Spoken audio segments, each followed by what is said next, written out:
Hey, yo, I'm in the building. What's up? Welcome to another edition of the Brownstone Powwow. You feel what I'm saying?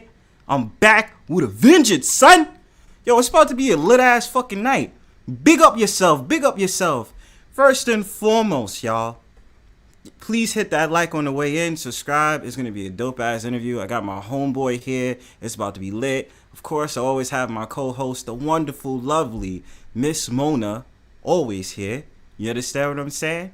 And that's Hey. that's what it is. You know what I'm saying? Brat brat. Big up yourself. You know what I'm saying? Passport bros. You know what I'm saying? Because technically I'm a passport bro, but then Miss Mona might be a passport sis. You I never know. am. I'm a Yeah, passport yeah, sis. Yeah. exactly. You know what I'm saying? So I wanna give a salute to everybody that's in my chat right now. Let me just see who's in the building before we start off. You know what I'm saying? Let's check it out, y'all. So first of all, I got the twin in the building. If you don't know already, now you know. If you don't know, now you know, nigga.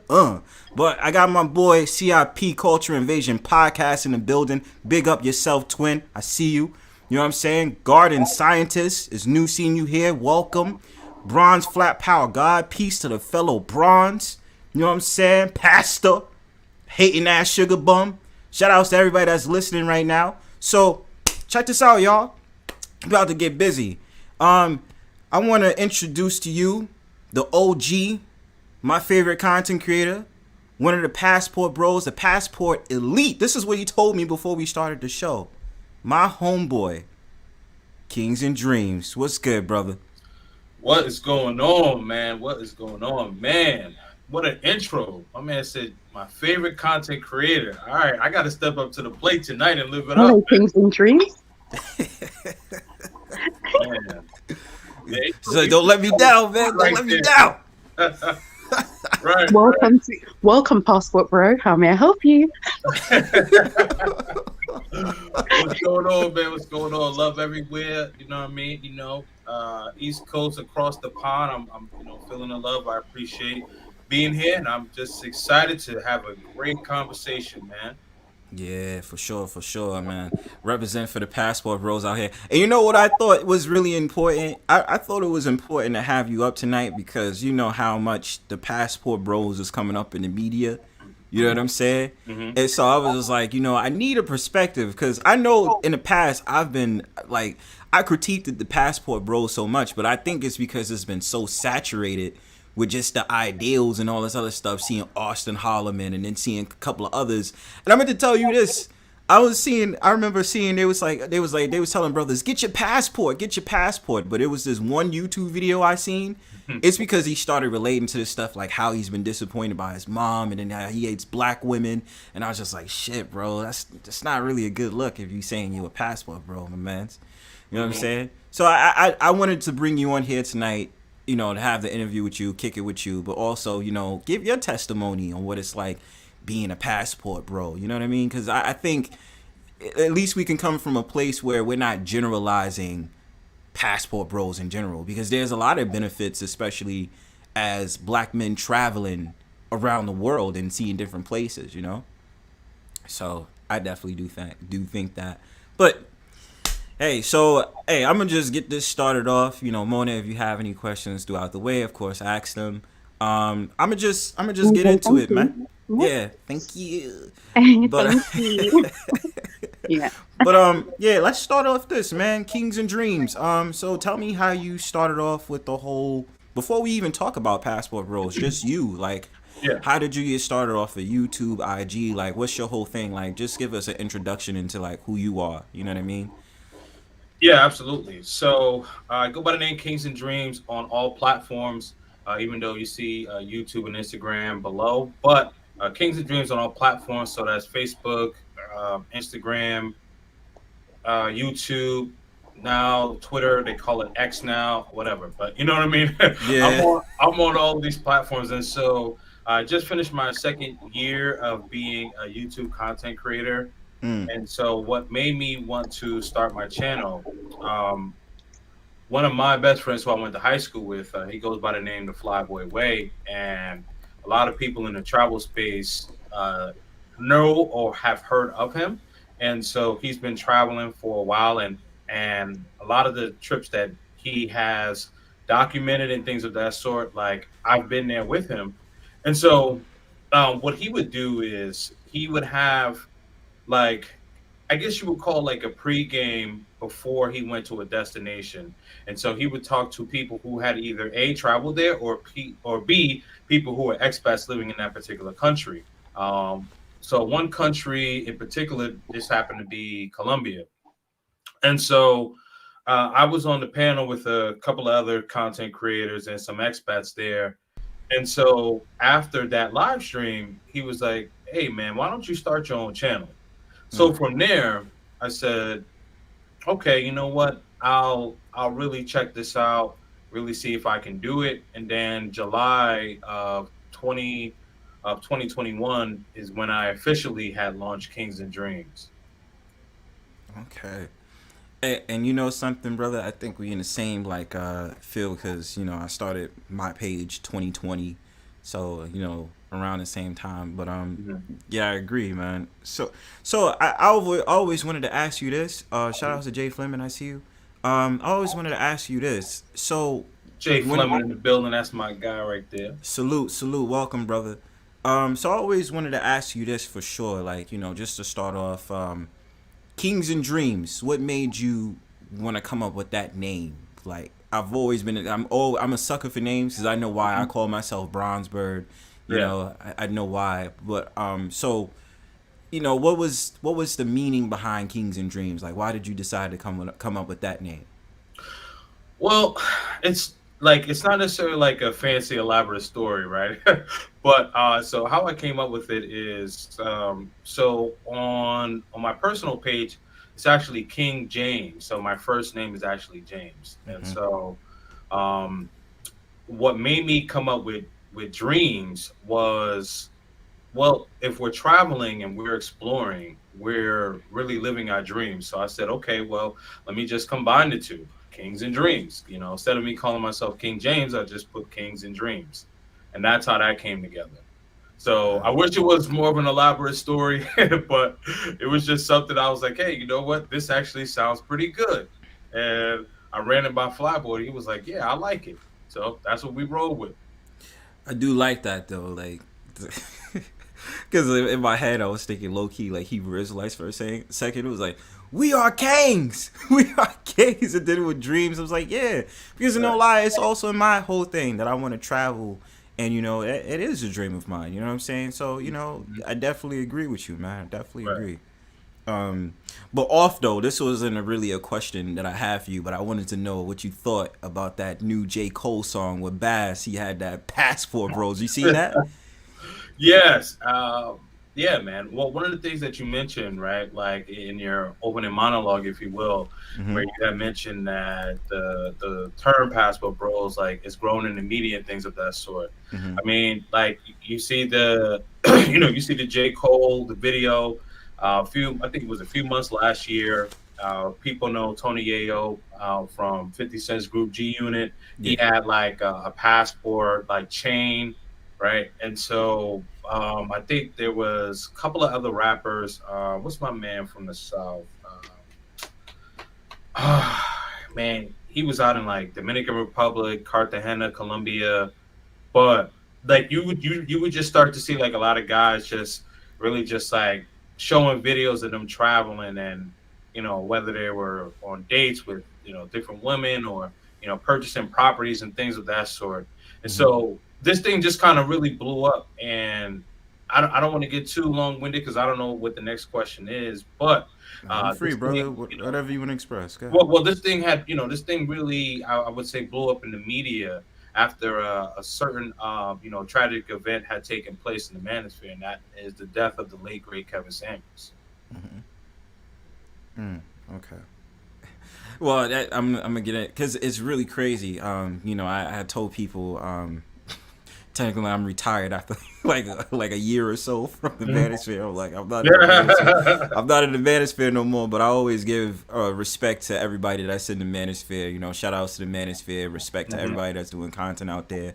Yeah. But I did see like how like when it came to the manosphere, it was just like they went from like talking about high value man, like 6 figures, 6 inch, and they're all like 6 feet tall. And then they was just like, I'm a passport bro. It's like, then I asked them, I'm like, yo, did you get your passport? They was like, nah. I was like, so you not a passport bro, yo? Like, what are you talking about? Like, dude, man, it's here's the thing, man. Like people always want to feel a part of something, right? Like I was having a conversation with one of my moderators, and we were talking about, like, because this particular moderator, he's from the West Coast, and I'm from New York City. And so, like, we were just talking about how, like, there would be people, like, whether it be like different streets, different neighborhoods, or even like different gangs, like when the gang culture got popular, like some people would just be like, yeah, man, I'm Crip or I'm Blood, or, whatever the case is. And it's like, like they just think like it's cool. It's, long story short, is that people want to be a part of something, right? Because like people will say, like you said, people will say like, yeah, man, passport's up. And it's like, oh, do you have your passport? Oh, man, yo, I haven't even filed for my passport yet. And it's like, bro, what are you talking about? You haven't even left the country yet. You know what I mean? Right. Yeah. And the thing about it is, you be like, yo, so you say, what countries you been to? And then they start stuttering and shit. I be like, look, listen, bro, it's no hate in the game. Like, I tell people all the time, I've been to the Caribbean islands. You know what I mean? Mexico. I've been a couple of places in my life. I inspire to go to more places, of course, right? And so it's just like, come on, man, don't fake. You stop faking jacks, man. It's the saying we say. Shout outs to the I&I crew back in '96. Stop faking jacks. You know what I mean? But it's not. And what I wanted to say is, in terms of getting a passport, I wasn't looking, because I already have I just had to renew it. But I was just like, look, I'm not looking as being a passport, bro. I'm thinking like, yo, I need the experiences, because how many times are you able to say, I've been to this place, and stuff like that, and had a wonderful experience and learning the culture? You know what I'm saying? And that's something we're going to get into tonight as well, because we got to talk about the culture too, because this is also educational. I know, and you definitely bring education on your platform when it comes to knowing that. And because this is something I've always said. I said, you can't just go to places blindly. You got to know exactly where you're going. Yeah. You know what I mean? And so many people get wrapped up like, yeah, this place. I'm like, yeah, you see it looks beautiful in photos. The women might be hot, you know what I mean, and all that other stuff. But at the same time, the language, the course of actions, you can't do what you do in America, you're not going to be able to do in another country. You know what I'm saying? So that's definitely something that I be seeing. I just be like, brothers cannot be this naive. Y'all got to really do y'all research. But agreed. Yeah, that's something brothers got to do better. You know what I'm saying? But so you definitely have to do your research. Yeah, do your research, please. You know what I mean? Don't go places blindsided, and just because you blind about women, like, you know what I'm saying, it's not worth it, because they can rob your ass too. You know what I mean? Man, listen. It has been so many, yo. Stories upon stories about that. I mean, yes, as you mentioned, like, you can't go to these countries green. You know what I mean? Just because, just because you see like Maricel and Mariela, she got a fat ass and big titties, and it's like, bro, like, yo, like, listen, you could get taken advantage of no matter where in the world you are. I mean, yes, like, I understand why brothers travel, because the women outside of the West are more pleasant, but there's always snakes in the grass everywhere you go. You got to make sure you keep your lawn cut. Yeah, you do. You make sure you see those snakes for real. You know what I mean? Mm-hmm. So, all right, I'm gonna get into my first question with you. So, sure. What inspired you to become a passport bro? Oh, that's interesting. Well, so the thing is, I have been traveling since I was 3 years old, right? And so both of my parents are from the Caribbean, the island of Jamaica, and so you go. Mona's from Jamaica too. I'm sorry? Mona's from Jamaica. Oh, really? What part? I was born in Old Harbour Bay. Do you know it? Old Harbour Bay? Of course, yeah. Yeah, and then I grew up in Mona High. So Mona from Mona High. Mona, Ah, Mona. okay. Yeah. Yeah. So my people are from Spain, Spanish town, St. Catherine. Uh, Ooh. no. I think it's St. Anne's I was born. I think Ah, so. okay. Okay. I That's think I the can't parish. remember the parishes. Yeah. Yeah, I got you. Got Okay. Yeah, yeah, for sure. So yeah, so sorry. Just getting back to what I was saying. So yes, I've been traveling since I was 3 years old, and I've always been interested in traveling, learning about different cultures, just learning about different people and experiences, and of course, the older I gotten, being attracted to to women and things of that sort. But like I've always wanted to learn and travel and explore. So like this passport bro like wave, if you will. This is something that I have been doing before. This became a thing nationally, if you will. um so now that I'm 38, about to be 39, so what, like I've been traveling almost 36 years. Mm. Damn, that's beautiful, man. Inspiration for real. Yeah. And with that, like, so tell me, like, what would you say was like your favorite trip so far? Like, what would you say was like your favorite place to travel to in your 36 years of traveling? Oh, that's a good question. My let's see. I'll answer that one. But my favorite place, I would say so far, has been Colombia. I'll explain why, right? So Mm-hmm. when I first went to Colombia, this was February of 2020. This was right before the pandemic had started. Um, and so when I first went there, I went there with my person who inspired me to go to start my YouTube channel, the Flyboy Way. And so we went there for this carnival, and this carnival in Barranquilla, it's like a very big carnival. You have Colombians from all over the world that fly there, and it's a big celebration. They celebrate the culture, the life. But another thing is that I didn't realize how many black people were in Colombia. Now, in the United States, people who live in the United States will know that like the history that we get taught, especially guys who travel, will tell you like none of this shit is in the history books. Mm-hmm. Sorry, pardon my language. I'm trying not to curse too much, but none of this stuff is in our history books. You know what I mean? Like what I found out was going to Barranquilla. There's this place called Palenque, Colombia, and this is the first territory of freed African slaves of all of the Americas, so North, Central, and South America, right? Mm-hmm. None of us were taught this. And I mean, people that are like, as dark as me, people who you would think that maybe, live in New York or wherever, wherever somebody lives, you know what I mean? They just speak Spanish. Um, I would say that was probably my most eye-opening, um, humbling, and also intriguing experience with traveling, because I had learned so much, not knowing that the first territory of slaves was actually basically a plane ride away, and how slave ships will come into these ports, like Cartagena, Colombia. You know, they would come into these ports, and people who were raised in the United States, maybe even in the West.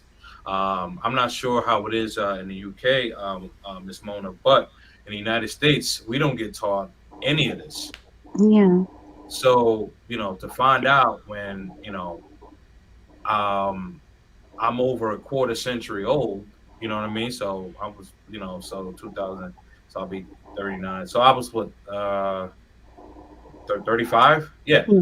So just to find that Okay. out, you know what I mean? Just to find that out. I'm well into my 30s, not knowing, these things.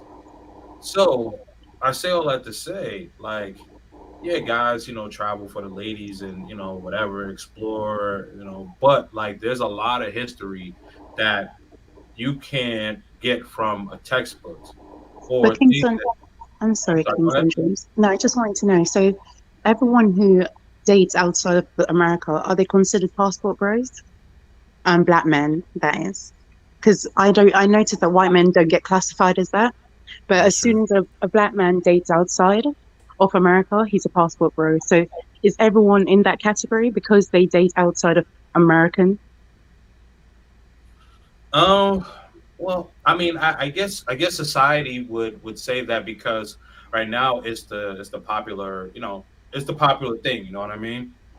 So when everything gets like when something is popular or whatever, it's a popular phrase, popular term, you know, and you're dating someone abroad, you're going to be considered a passport bro by some people. I wouldn't consider that a passport bro, or Okay. you know what I mean. So, I wouldn't consider what's that. the difference between a passport bro and someone, or passport sis, and someone who's dating someone because they just like them and they just happen to be in another country? What's the difference between them? Um, well, typically, what I would say is usually a passport bro is usually traveling to multiple countries and um, maybe dating maybe dating that one woman, or they could be dating multiple women. You know what I mean? So what I would say is that like in my point of view, to each their own. Mm, But again, like here's the thing, like passport bros, the term is the flavor of the month, if you will. You know what I mean?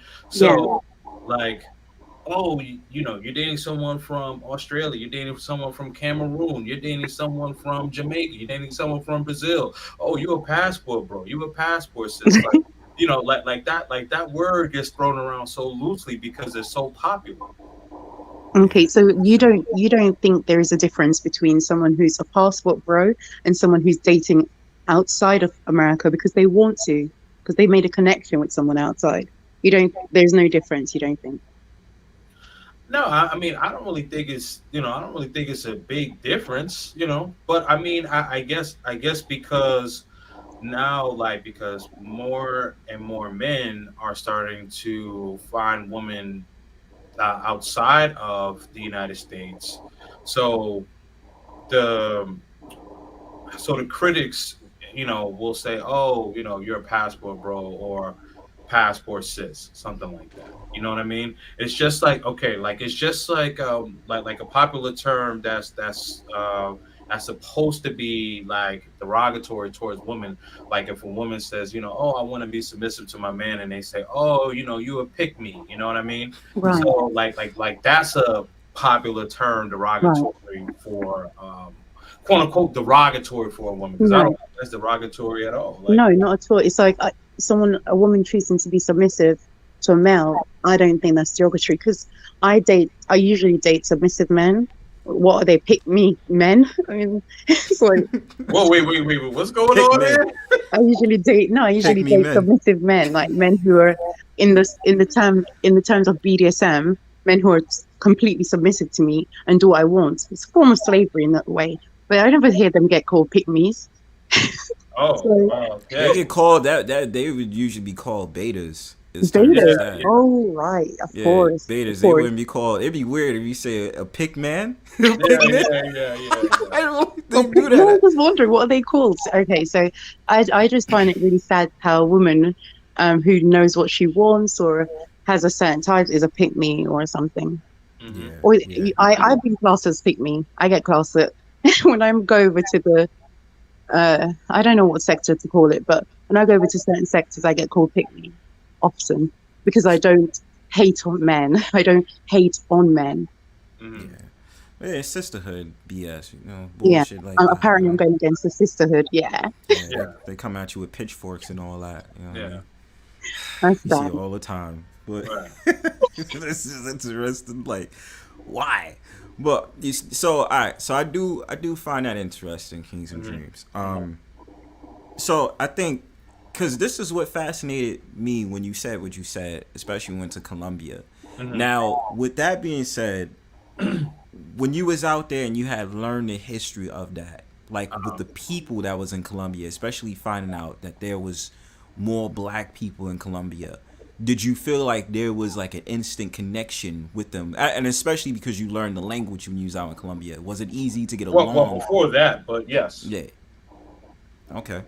Yeah. So Because you yeah. know how it is, like, you know, you have certain black people in different countries. I'm not saying that, you know, black people wouldn't want to get along with other black people, but, you know, cultural differences. Oh, they notice you're an American. There still might be biases.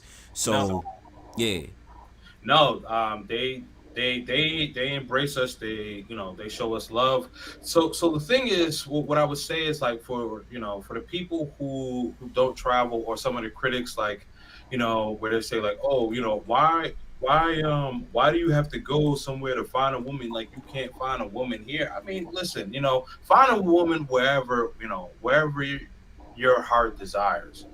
But the thing is that what a lot of people don't know is Colombia is mainly a black country. Also, I'll talk about the country of Brazil. What people don't realize is Brazil is, I want to say, maybe even one half to one third of the whole United States. And Brazil is predominantly a black country. So outside of the continent of Africa, the second most place where they have black people is the country of Brazil. So the thing is that, like, I'm saying all of this to say, like, you see on YouTube or whatever stuff, TikTok, blah blah blah blah, you may see the woman and stuff like that. Yeah, I mean, that's a byproduct. But the thing is, like, for someone like who's been traveling for so long, like, that's why when people try to come at me like with nonsense, like, I know what I'm talking about. I know what I'm speaking about. You know what I mean? Yeah, shout out to my brother Black Man Travels, man. Salute to you, brother. Yes, man. Cuba as well. Thank you, man. I'm glad you pulled up that comment because I was like, I'm not looking in the chat. I'm so hyper focused on what I'm saying, but I know. but it ties into it. But he's right because he and I were just in Cuba together 2 weeks ago, and Cuba is predominantly black. Right. So yeah, a lot of people don't know these things, and they don't and they don't do their research, and part of it is that I understand, because the ignorance is that we haven't been taught. But another part of that is what I like try to push back on people is like, don't try to deter someone from actually traveling and actually trying to explore. Oh, why are you going over there? Like, you can't, like, you can't find someone over here. You a clown or whatever. But if you think about it, you're actually the clown, because here's a stat what a lot of people may get shocked at, right?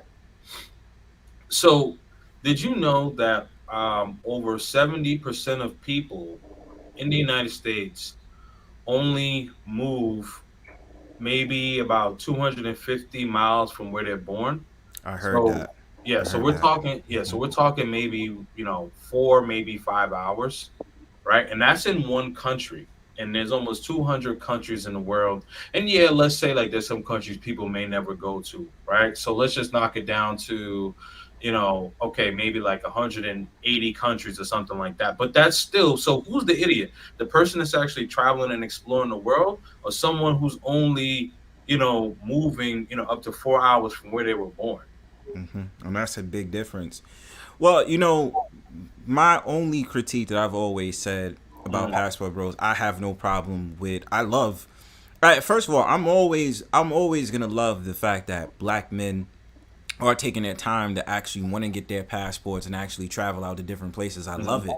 I've watched YouTube videos of seeing a lot of brothers that was like, yo, I went to Dubai, or I went to Africa, I've been to Tanzania, I've been to South Africa, I've been to Nigeria, I've been to this, I've been to there. I've always been an advocate of brothers traveling to different places. I mean, even telling me stories about Europe, different places in Europe, or going to Thailand, and I've always been an advocate for that. I said my only pushback, honestly, and I think you heard me say this before. I said my only pushback is never try to relate your experiences as being a passport bro primarily and only about women. I get it. We all want you and date who we want. I never tell brothers like you shouldn't find who you want in other countries. I mean, love can happen anywhere. I mean, just like we have, I love seeing that show, 90 Day Fiance, and seeing things like the little short little gnome that got no neck, and he's sitting up there finding love in some Asian country. I would never shit on a brother or any man, finding love or trying to look for something. But I always say, like, don't just go for the women, just go for the experiences, go for, conducting business, learning the culture and all this other stuff. That's what I always say. And I just don't want brothers to think that because you become a passport bro, that number one, you have to shit on the women back home, and number two, you're going there, you using your passport to basically just be like, I got a chick over here, I got a chick over here. It's just like, I would say that's not what I would think the passport bro stands for. I would think passport stands for brothers coming together, being able to have the money to travel, because again, a lot of times different countries, it ain't cheap to travel. It's not like you live in states and you can just easily get an airplane ticket and travel to a state the next day. It's not the same. So I've always said that. Yeah. No, that's true. That's true. No, to your last point, it's another stat is that some countries are actually cheaper to travel to than some states are. So it may be more expensive to travel to some places in the United States as opposed to traveling abroad. Nice. But that's a thing. So that was, I just wanted to comment on the last thing that you had said. But no, it's very true. Going back to what you say, like some guys primarily just focus on a woman. And hey, listen, like if you're young, you're single, you have no responsibilities, go out and explore, have fun, But what I would say is that, like, have fun, but also come away with some clarity that you actually did learn something, outside of just having, your recreational use. You know what I mean? Correct. So yeah, like I mentioned, with the Palenque and learning how the slave ships went to Cartagena. I mean, these were things that I never learned before. You know what I mean? Now that's not to say like when I was in come on, man, like Colombia is one of my favorite countries. Of course, I have fun out there. You know what I mean? But I'm a man. But the thing is that I also learn about the culture. We Black Man's Travels, we just came back from Cuba. There's a lot of things to learn about the country of Cuba. And man, I had a lot of fun in Cuba. Trust me, I had a lot of fun. But I learned a lot as well. So you can, you could do a multifaceted of things. You know what I mean? Like you don't just have to just get with the woman and things of that sort. Learn the culture, and if you're able to get some business there, man. Or network. That's one of the things. Like every country that I've been to, I know locals, and anytime when I go back, like I'm actually going to be going back to Cuba in December. Like I got a lot of locals that I'm going to be linking up with because I want to see a lot more of what like the locals do, and we got to see some stuff, you know what I mean. But I had lost my phone over there, and that's a whole nother story. Check that out on my channel. But back to what I was saying, going back to learning and actually engaging with the locals, you learn a lot more, right? So I think that's very important. I think that's also very important too. I'm not trying to relate my experiences, but I felt like it was on my mind when we was talking earlier. When we was talking earlier about like seeing like black people in different countries or noticing in different things. Now, for everybody who knows from Bronzebird's page, I'm a proud New Yorker. I love being from New York. And Mhm. one of the many experiences, even though, we have a city that's, probably like 40 kilometers or whatever it is, big or small, I've always enjoyed knowing the fact that you have different nationalities that would be like black. Like I never like I think when I became a little bit older, I found out Panamanians can Yeah. look just like me. You know what I mean? I Yeah. know black Cubans. I've seen Puerto Ricans. That's my skin color, right? I'm always been used to my Jamaican brothers and sisters. I'm not Caribbean, but like I've always considered like my Caribbeans, like the Caribbeans, like family, because I grew up with them. I literally grew up with them when I was a kid. So, Yeah. shout outs to Wakefield, Williamsbridge, Bronx. You know what I'm saying? Off that 2 train. You know what I'm You know saying? what? You Shout know out what to I the mean? BX. Shout out to the Shout out to BX. BX, Gun Hill and up. You feel me? Ah, So facts. Brooklyn in the building though. Flatbush Shack. Brooklyn, Flatbush. You know what I'm saying? Like word Canarsie. You know what I mean? Q I know train. the big deal. Q train right there. All that Church Ave. You know what I mean? So Right there at the corner, you man. already know, man. You already know. So I mean, in that experience, when I had got to know, like, different, black people, Panamanians, seeing like, or met someone who's Brazilian, or knowing people from South America.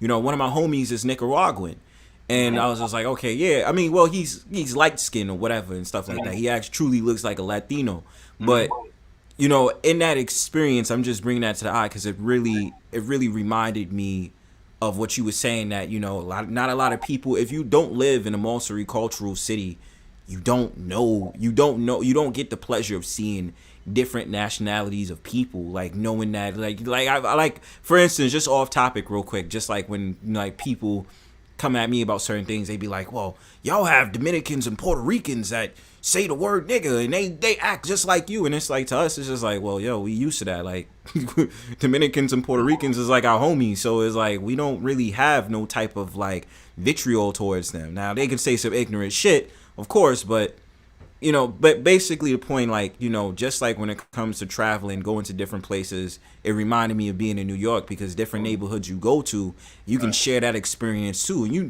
would think to yourself, they'd be like, oh, yo, you Caribbean and da-da-da. And I tell them, I'm like, nah, I would be labeled as an African American. And then come to find out, my homie is like fucking Panamanian, or he's Belizean or something like that. We never know. But when you go out to those places, or what I've seen, it made me want to travel more, not only because I'm looking at the experiences, but because I definitely want to enjoy seeing people who might look like me. We may share similar lineage, we may not. You know what I mean? Like, I'm fourth generation. I'm probably third, fourth generation Great Migrationer. So, I'm used to my family being from the South. You know what I'm saying? But all in all, like, the whole travel business, definitely down for it. And I definitely say the important things that I've always wanted to note in my book, and I would love to do photojournalism on it. Just looking at the different wonderful melanin connections that I've seen, being in New York, but actually going to their hometown and seeing what it's like. You know what I mean? And I gotta say this one thing, because KingzNdreamz, you Jamaican, and I just want to say, when I went out to Jamaica, that goddamn food makes a motherfucking difference. Okay, like I had they chicken. I had they food out there. Shout outs to Caribbean spices, whatever the hell y'all use, cause it tastes way different than how it tastes in America. No lie. It's like they cook with love. You know what I'm saying? So I was just sitting there like, shit is lit. Like, it's lit. Absolutely. You know what I mean? Absolutely. No, it's definitely it's definitely a vibe, man. But so people were saying, oh, you got Puerto Ricans and Dominicans, saying the N word. So like, what people got to remember is that Puerto Rican and Dominican, those are cultures. Those are not a race. You know what I mean? Right. So like, you have Black Puerto Ricans, you also have Black Dominicans. I don't want to take away from the show, because that's like a completely different topic. But people do need to realize like that. Those are not races; those are cultures. Right. There's a difference between cultures and races. And the thing is that, like, especially like Black people, like we definitely need to do our research. You know what I mean? Like, because these things are things that like we should know, and people get offended, and it's like, come on, man. Like you mentioned with the whole Panamanian, the Panamanian brother, you didn't Yeah. realize, like he said, like he was like your complexion. Yeah, you have people from all over, man, that are our complexion. Like in Colombia, man, there's a lot of dark skinned Colombians, man. Seriously, like you go to especially like around like the coast of Colombia, and also like Cartagena, Barranquilla, Cali, Colombia. Mm-hmm. A lot of dark skin, man. Like Cali, Colombia is basically kind of like the Latin ATL. Seriously, Okay. yeah, seriously, man. Like if single brothers, if you haven't been out there, trust me, go out there, man. You know what I mean? You'll Because enjoy it. You'll yeah, enjoy it. trust me. Trust me, man, because you'll definitely get the right sugars. No bums out there. Facts.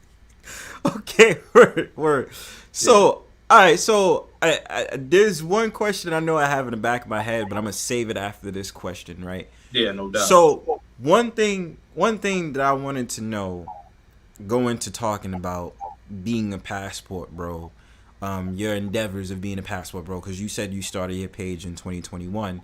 Absolutely. So, um, so you wasn't here for the start of Passport Bros, were you? Like, what do you mean by the start? Like Like when it started you getting popular? like I cause okay, I'll name names because he's a cool dude, and we had a discussion before. Mhm. For instance, this dude named the Andrew Show. Oh yeah, that's my dude. Yeah, that's the homie, and I remember just from New York, just like Yeah, he's both of from New us. York. Yeah, Yep. he said he's from the Bronx, so shout outs to the Bronx. Right. Bronx is my old stomping grounds, but he had talked about his experience as being a passport bro, and basically it was kind of like a movement. They started up around like 2011. You know Hmm. what I mean? So you started your YouTube page on 2021, but of course you've already been traveling for the last 36 years. Yeah, yeah, yeah. So was it like you already had your group of friends that you guys collectively was just like, yo, we gonna go out, we gonna do our thing, we gonna travel here, we gonna put our money together and da da da. Like, did you have that in the beginning when you started traveling and specifically traveling on your own? That's a good question. So I would say mainly. So I would say like it was mainly my friends and relatives. Like Flyboy Way, as I mentioned, I was always traveling with him. What I will say is the fact that now I'm a content creator. Like there's a lot more brothers that I've connected with, like Black Man's Travels.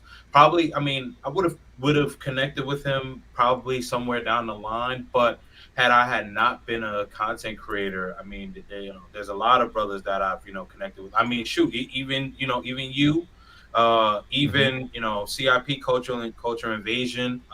One of my moderators, he was in actually. Well, I'm sorry, CIP's my moderator too, my main moderator actually, but Garnet Scientist, you know, travels as well. So there might be a couple of other people I might have missed. Oh, Speak Spanish Now. You know what I mean? That's my dude. Yeah, I seen him around So before. Yeah. yeah, so like I would say that it's grown. You know what I mean? It's grown, but yes, I did have a nucleus of people that I did travel with, but it was mainly like Flyboy, a couple of friends who I grown up with, and then some of my family members. But like now, I say, hey, you know what? I'm planning on going such and such place at such and such time, and somebody be like, oh, you know what? I'm gonna be there around there the same time. Oh, okay, cool, man. Let's link up when we out there. You know what I mean? So now instead of it being maybe like two or three people going, and yeah, I still may have my pocket of like the two or three people we may have a Airbnb or whatever the case is. But now, like when we're all hanging out during the day, doing trips or whatever, if we end up like going to a bar or club, now instead of it being like two or three of us, now it's like eight, nine of us. You know what I Oh, mean? it's a squad. Yeah, it's a squad, and and we, we're level-headed guys, so we don't be doing, we don't be doing the bum stuff. You know what I mean? And you know what though? Honestly, I'm glad you saying that because it really is like a dream to me. Hmm. It's just I'm gonna be honest with you, Kings. Like I be wanting to in my head. I be like, yo, if my homies come through, yo, it'd be great. He'd be like, yo, nah, son, because it's just like be working like 60, 70 hours a week. I'm like, bro, you have enough time to save money, fam. Yeah, Like, I don't want to hear this shit about how you like, yo, but I want to go here. I want to go here. It's like, I do too, bro. Like, let's put the yeah, money together and make shit happen. You know what I'm saying? Let's share these memories. Like, I'm like, it's cool. What the fucking stride we had. Shout out to my homie because we did go to California together. But like other homies, they're not really that open to it. You know what I mean? And then for me, it's just like, it's not enough for me to be like, oh, I went to another borough today. I'm like, I'm so used to this shit. Like, it's right. whatever. I got on the fucking A train yesterday and then fucking took my ass to Staten Island. Like, this is nothing to me. You know what I mean? And even Yeah, people yeah, think that shit is wild. They be like, yo, Bronzebird, like, why? What the hell you doing in Staten Island? You know they racist because of Italians, and he be like, nah, motherfucker. It's called traveling and just seeing things for itself. I know to protect myself, obviously, but enough with the New York talk. It's just the example I'm getting. It's just like I don't think that people should be deterred because of employment or because of these different things. Give yourself that leverage and give yourself that recreational time to be like, yo, like I'm about to go to Paris or I'm about to go here, I'm about to go here. You know what I'm saying? And because you never know, just like interacting on YouTube, like, especially the different things made me want to travel more, Mhm. like, talk to my homie CIP. I think I've been to St. Lucia before, but I'm like, I will go to St. Lucia again.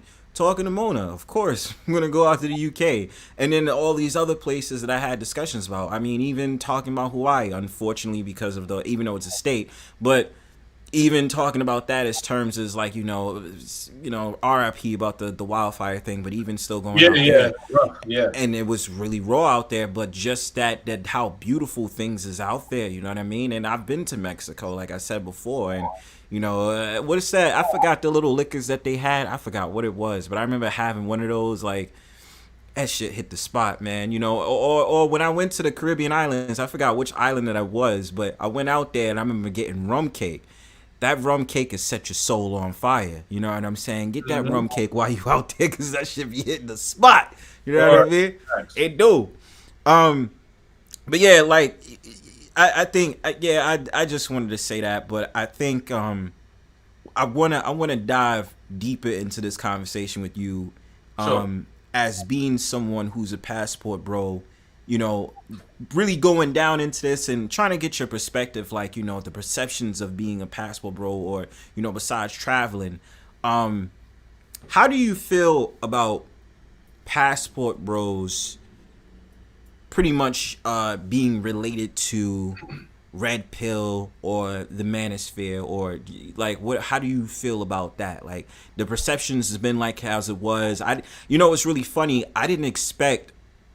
I thought passport bros was gonna strictly be YouTube, but I had seen like on Instagram somebody talking about it. This like one of my favorite Instagram personalities, personas, like faceless guy, and he's talking about men and this and the third, but he had talked about passport bros too, and so I'm like, damn, this dude is watching YouTube like I'm watching YouTube. Amazing. mhm. But what do you think about passport bros being related to red pill or the manosphere? What do you think about that?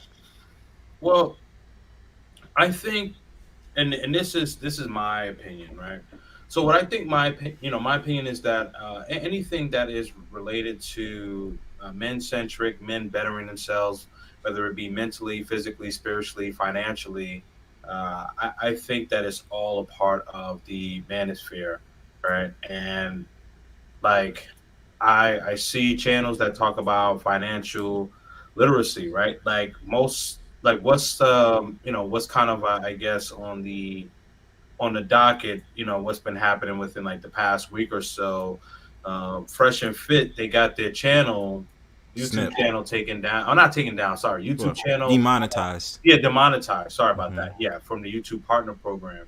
Right. And yeah, the late night show, whatever, regardless of anyone's opinion, I'm talking about what they would talk about, like in reference to financial literacy, the shows that they would have during the day, the shows where a lot of people weren't really watching and you didn't really see like troll comments, and they were talking about men really understanding financial literacy. And so I think those things are important. I think that encouraging men to travel and really learn about how to start a business abroad or working abroad, I think that that's a part of that too. And then of course the hot topics are going to be interrelationships dynamics, right? You know what I mean? So when it comes to that, whether someone wants to believe it's red pill or black pill or whatever the case is, I think that all of that is a part of the manosphere. It's one, it's one big, it's like one big it's like one big world, so to speak, but there's different like levels and tiers, right? Like, okay, like for the passport bros, like you have your, like when I hear the term passport bro, just in general, like I think of like someone who got their passport maybe within like the past like 5 years, and started traveling and exploring his options, whether that's romantically, business wise, learning about different cultures and so to speak, right? Then you have like blue book gentlemen. Blue book gentlemen, I would say those guys um, probably, probably have a lot of contacts abroad, maybe have even lived abroad. And then you have like passport elite, which I would call myself passport elite, is someone who's traveled to multiple different countries, who has multiple different connections, and who has either a business or multiple businesses abroad. So that's what I would, call it, because it's all different tiers, right? Like, let's say for an example, like we have, hip hop music, we have like conscious rap, like the rapper Common. People talk about that, and even Kendrick Lamar, he would have some of his, some of his music would be kind of like conscious rap. Then you got like drill rap, like the baby, little baby. There's so many littles, so crazy. But anyway, I digress. But what I'm saying is like, you got the drill rap and then you got the trap rap. You know what I mean? And it's just kind of like it's just kind of like with R&B, like before it, like before neo soul was neo soul, like neo soul is really, I mean, now it's, I guess, its own genre, but really it's a part of R&B. You know Mm-hmm. what I mean? Yeah. So there's different like levels and tiers and things of that sort. So I think that what gets misconstrued there is that people people kind of look at things in a simple vacuum, and they try to look at things to really try to like just critique and have an opinion, but not really looking to, okay, understand why and what's going on. Kind of peel the onion and really look beneath the surface. And I think that what's happening nowadays, and I don't want to, and maybe I'm going too deep here, but the thing is that people are, a lot of people are surface level people, and they just kind of just want to, um, they kind of just want to look for the bullshit, but not Mm-hmm. really understanding why the bullshit is happening. So they like picking and choosing, almost like, oh, I knew Passport Bros was like this, kind of, it's like Right, confirmation bias.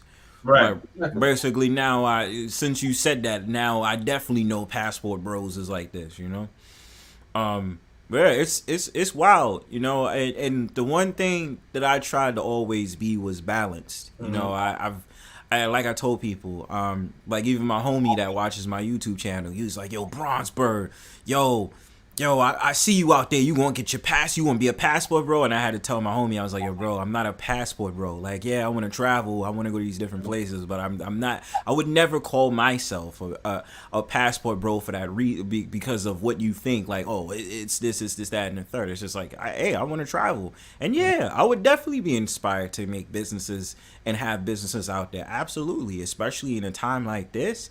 You know, yeah, even one of the things that I even saw that was like phenomenal. Me and my homie was having a chat, and he's like, "Yo, I'm gonna have the Airbnbs here and here." And I even seen like on Instagram again, like different countries will pay you to live, to live out there on their lands. You know what I mean? So it's like, well, hey, make a flip, see what you can do. But going to this, I know I've wanted to touch on this a long time. I tried to have this conversation with Andrew, and Andrew was kind of like telling me, "Yo, look, listen, it is what it is. It's like I can't control that, and this, that, and third," which is a fair answer.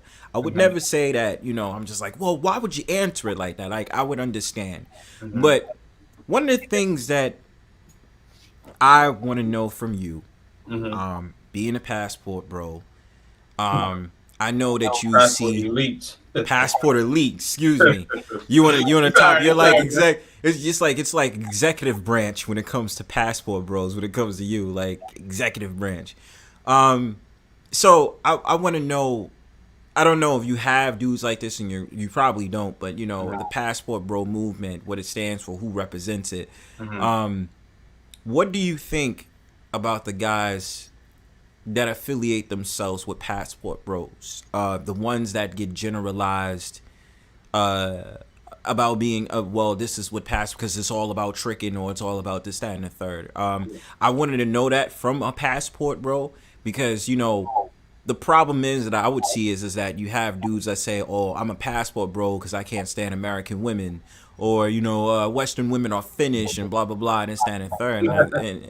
And I'd be sitting back and I'd be like, well, I mean, if you go to a different country, it don't change shit. It actually could be worse because the customs is different than how it is when it comes to American women, or let's say UK women, or Canadian women, or this, that, and the third. Like, because again, now you're having a country or a place where men is just like, yo, we don't really like you because you're from this, that, and the third country, and you're sitting up there trying to talk to our women.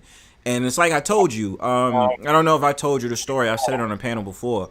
I had seen this content creator that decided to say he wants to become a passport bro about in his 50s.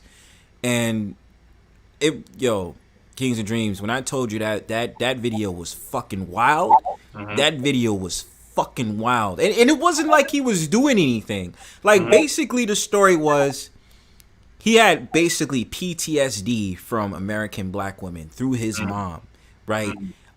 He wanted to study something, or he was talking about some book he was reading, and basically he got embarrassed in front of company with his mom's there. His mom's embarrassed him. And so he went through this whole entire diatribe, and then basically he was like, "Oh, I got my passport, bro. I got my passport. Fuck these American women." And then it had showed I don't know why the fuck YouTube did. Maybe they deleted it, they didn't. He showed a gun on that video. And he was like, "Yo, if anybody try me, see what happens next. I got my passport and ain't not a goddamn thing you could do about it." And I was just like, damn, that shit is a little bit wild, bro. That's a little bit, you know what I mean? Like, goddamn, you really getting a passport for that? So basically what I'm asking you is, like, I'm not saying it's that extreme, like a guy sitting up there like that. But what do you think about those type of dudes being the general consensus of passport bros? Do you think it's fair? Does it not matter to you? Like, what do you think about that? Or any dude that tries to approach you and say, "Oh, American women is Finnish, I can't stand it, fuck American women in this culture, this, that, and the third." Like, what do you think about that as terms as being a passport bro and seeing that, and they list themselves as passport bros?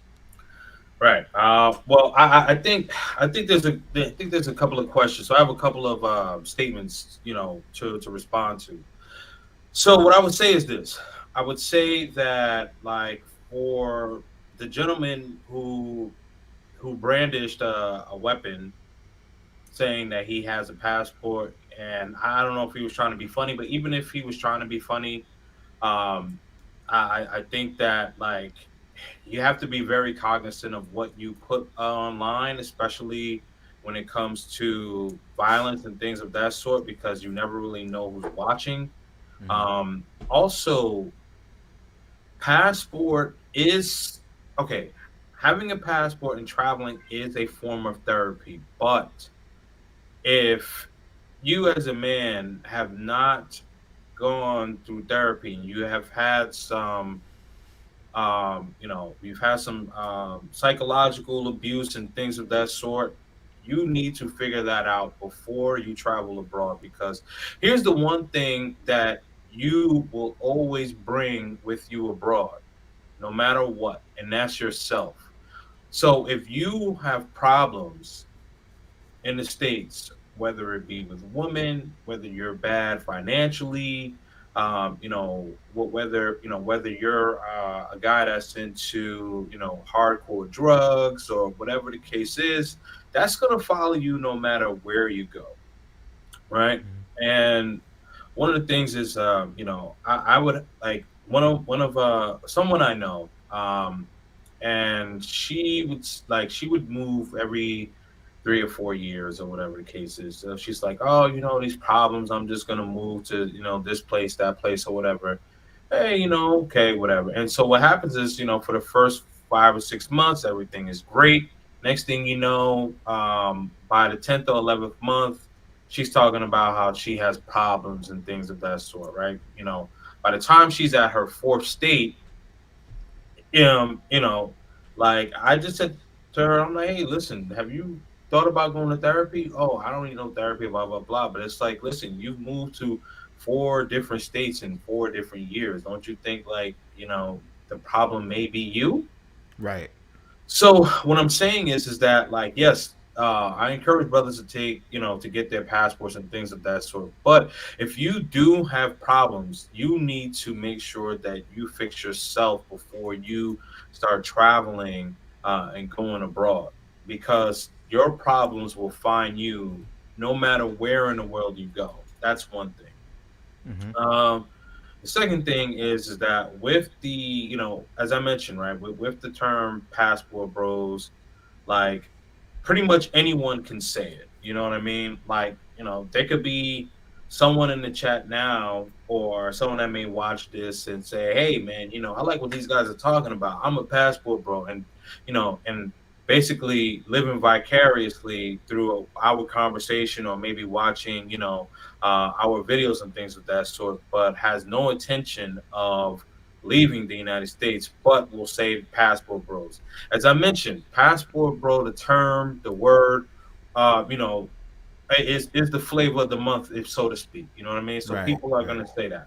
Then you also have, then you also do have some people, and I would say like this is one of the pushbacks that I know some people. I believe Black Man Travels is still in this chat, but you know, the pushback even from the travel community when it comes to some passport bros is like you put out content that does not does not put men in a good light.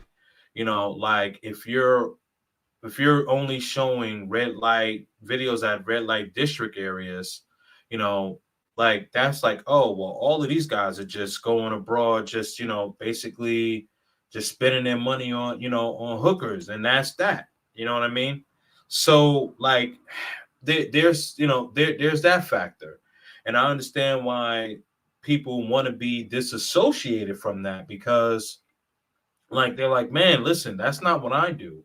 So the only thing that I could say, especially for content creators like such as myself, is just to have these conversations and continue to put out, content that's actually showing what's real.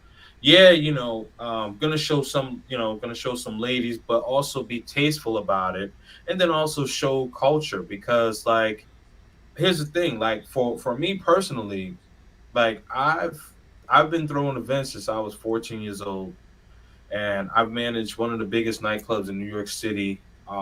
Anyone from New York City, Webster Hall. I'm sure you've heard of Webster Hall. You Like manage Webster Hall. I have, I You have managed have. Webster Hall. God damn, you took. Oh my god. That took me way back. What? Yes, bro. So Woo. yeah. So like and then Flyboy and I, we went to high school together. We were throwing events, and it wasn't like we were throwing like little parties where you get 50 or 60 high school kids. Like our first party, we had over a thousand kids from different high schools. You know what I mean? So like Mm-hmm. basically, long story short, being able to be around women, obtaining women, having conversations with women, that's never been an issue with me. You know, regardless, stateside, abroad. You know what I mean? So like, sure, the I understand what guys are saying. Like, women in the West, they're hard to deal with, because there is definitely that entitlement, right? There's that entitlement right there.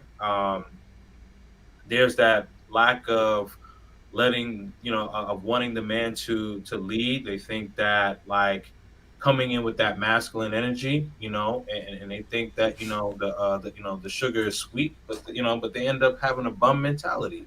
Right. So that's that. You know what I mean? And when you have like when you have people who want to travel abroad and do it for the right reasons, those are the content creators that seem to really or hardly get a shout out. You hear about the bad ones and things like that, because I mentioned, people always want to look, people don't really want to peel the onion back. And I look, I agree with you 100%. It's just like I was saying before.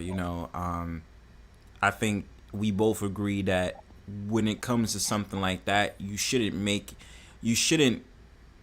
How do I say it? Like, you shouldn't be taking time to use a movement or use, other people that might be affiliated with a movement or particular group because of something you're personally going, like, you personally got going on. That's you and your issue, right?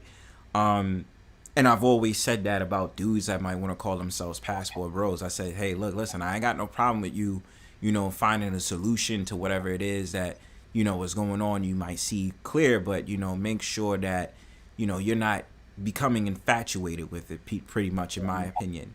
Just know how to move accordingly because it's more than what you think. You know what I mean? Like, Yeah, yeah, you have the money for the plane tickets and, you might be able to do this, that, and the third, but always remember that, you know, let's really be honest, as black men as well, you know, just because you go to a certain country doesn't mean it's all good in the hood. You know what I'm saying? Like, certain people is going to be racist towards you. Certain things is going to happen. And, certain things is going to be different than what it appears. Like, you're not dealing with the same culture in America. You can't have the technical, like, arrogant, viewpoint on things. You got to be very right. aware of what you're getting yourself into. But this is a rhetorical question. This is just a yes or Sure, no no worries, man. answer. Mm. And I know you already know. I already know. I feel like I already know what your answer is. I just want to say it because this is on the minds Sure. of viewers and even, Mhm. guys that I talk to, like my homies that watch my YouTube channel in real life. To clarify, is Passport Bros all about women? No. Okay.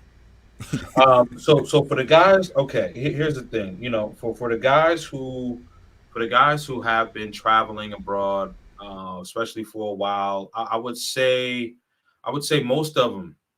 Now, here's another thing, right? So, like in these groups, whether it be like on Facebook or even Instagram, WhatsApp, Discords, most of the brothers in the groups are not content creators. These brothers travel. These brothers have no problem getting a woman anywhere in the world. Things of that sort, right?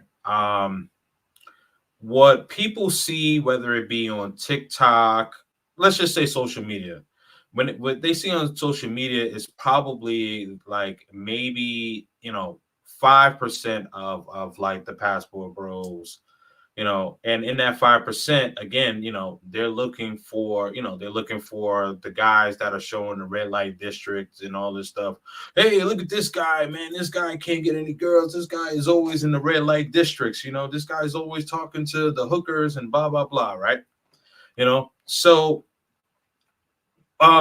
mainly, like, there's so many guys that have businesses abroad. Like, I'm in different groups, and we like, one of the places that we're looking at getting a property in is Panama, right? You mentioned your guy who's Panamanian, you know what I mean? So we're looking at getting places out there. I don't want to speak too much about it, but like that's what we're doing, man. Other people have places that they're going to be getting in Brazil, the continent of Africa, um, and I'll even mention that. I guess I'll save that for later. What I had told you offline about the continent of Africa, but places in Africa, people are going to be getting places there. Also in Europe, like I know some people that are in Germany. Brothers down in Germany, they were in the military, and they have places over there. So I mean, yes, like the women are a byproduct, but like for the guys who are really on their grind, is is business first. Because thing is, as a man, if you're taking care of your business, the women are going to be a byproduct of that, no matter what, no matter what. Yeah. Um. And I'm always gonna say it's good when men prioritize themselves on the betterment and actually having more of a cash flow go in. And I even look at like the real estate market a little bit, not too much, because Mhm. again, from New York, you start to realize this is a city of sharks. So um, Absolutely. with learning that, you become a little bit interested, like how people have these loopholes or this, that, and the third. And even Yeah. speakingly, just briefly, they even changed the law. They've actually put a bill, or they put a law out with actually changing how they're gonna be doing the Airbnb in New York City. Like basically, you gotta sign up. You gotta sign some type of document and do all these like different things because they say Airbnb is ruining the quality of looking for apartments in New York City. And I was like, that's so much bullshit, man.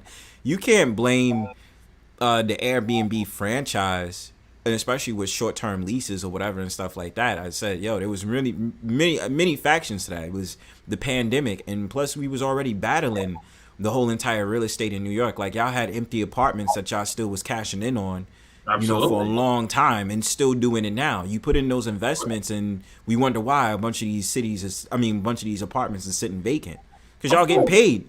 You know what I mean? So Of course. Of course. don't try to say Airbnb is kind of the problem, because I don't believe Airbnb is that much of the problem for it, because it's just No. like they conduct business anywhere. Yeah. No, definitely not. I mean, I completely agree with you. I mean, like remember the pandemic during this peak, like so many people was getting PPP loans, man. Yes, they was getting those PP loans for real. And hey, no, look, getting those PPP loans, getting those them checks. You know Yep. what I'm saying? So Oh yeah. obviously it was that time. Many people played it smart, clean up my credit. Let me start an LLC. Let me do this. Let me do that. You know what I mean? Like play it cool. You know what I mean? And yeah, definitely was a time, to change things up. But that whole entire real estate business, I just didn't enjoy that they tried to say Airbnb. I said, shit, Airbnb is a fucking miracle. When I traveled out to Boston this year, uh, I didn't want to go to a hotel for almost $200 or Yeah. 300. I was like, I'm only going to spend a couple of days out in Boston. I'm like, hey, look, listen, I want to pay us something a little bit cheaper. And hey, I got the finest fucking, I had the finest fucking time in a good ass room. So, you know, That's what's up, man. No, I mean, yeah, like with Air, well, one of the things I like about Airbnb, is like for me, like I like not being in a hotel. Like I actually like being, whether it being like in an apartment building or yeah, a house or something like that. You know what I mean? Like to me, like the to me, I just like that feel. And then not only that, like let's say let's say like I go to I go to Colombia, you know what I mean? And I want to, I want to get like some groceries, maybe some bread, some eggs, some orange juice, some water, whatever. Maybe I want to make, breakfast in the morning or something like mm-hmm, that, you know what I mean? Or, you know what I'm saying? Or like I want to make, just make something quick, you know what I mean? So I like it for that aspect.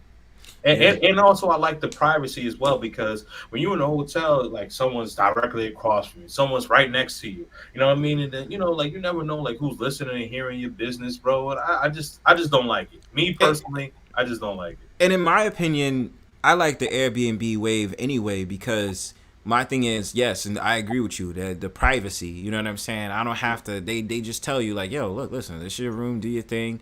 As long as you take care of it, clean up after yourself, cool. Like, you know, get what you want, cook. You know, do what you want. Blah blah blah. This that, and third. Here's the amenities. This that, and third. Whereas a hotel, you get that annoying ass cleaning lady that's knocking on your door, be like, housekeeping, and you be sitting there, you be like, damn, son, it's like fucking 10 a.m. in the morning. I'm still tired.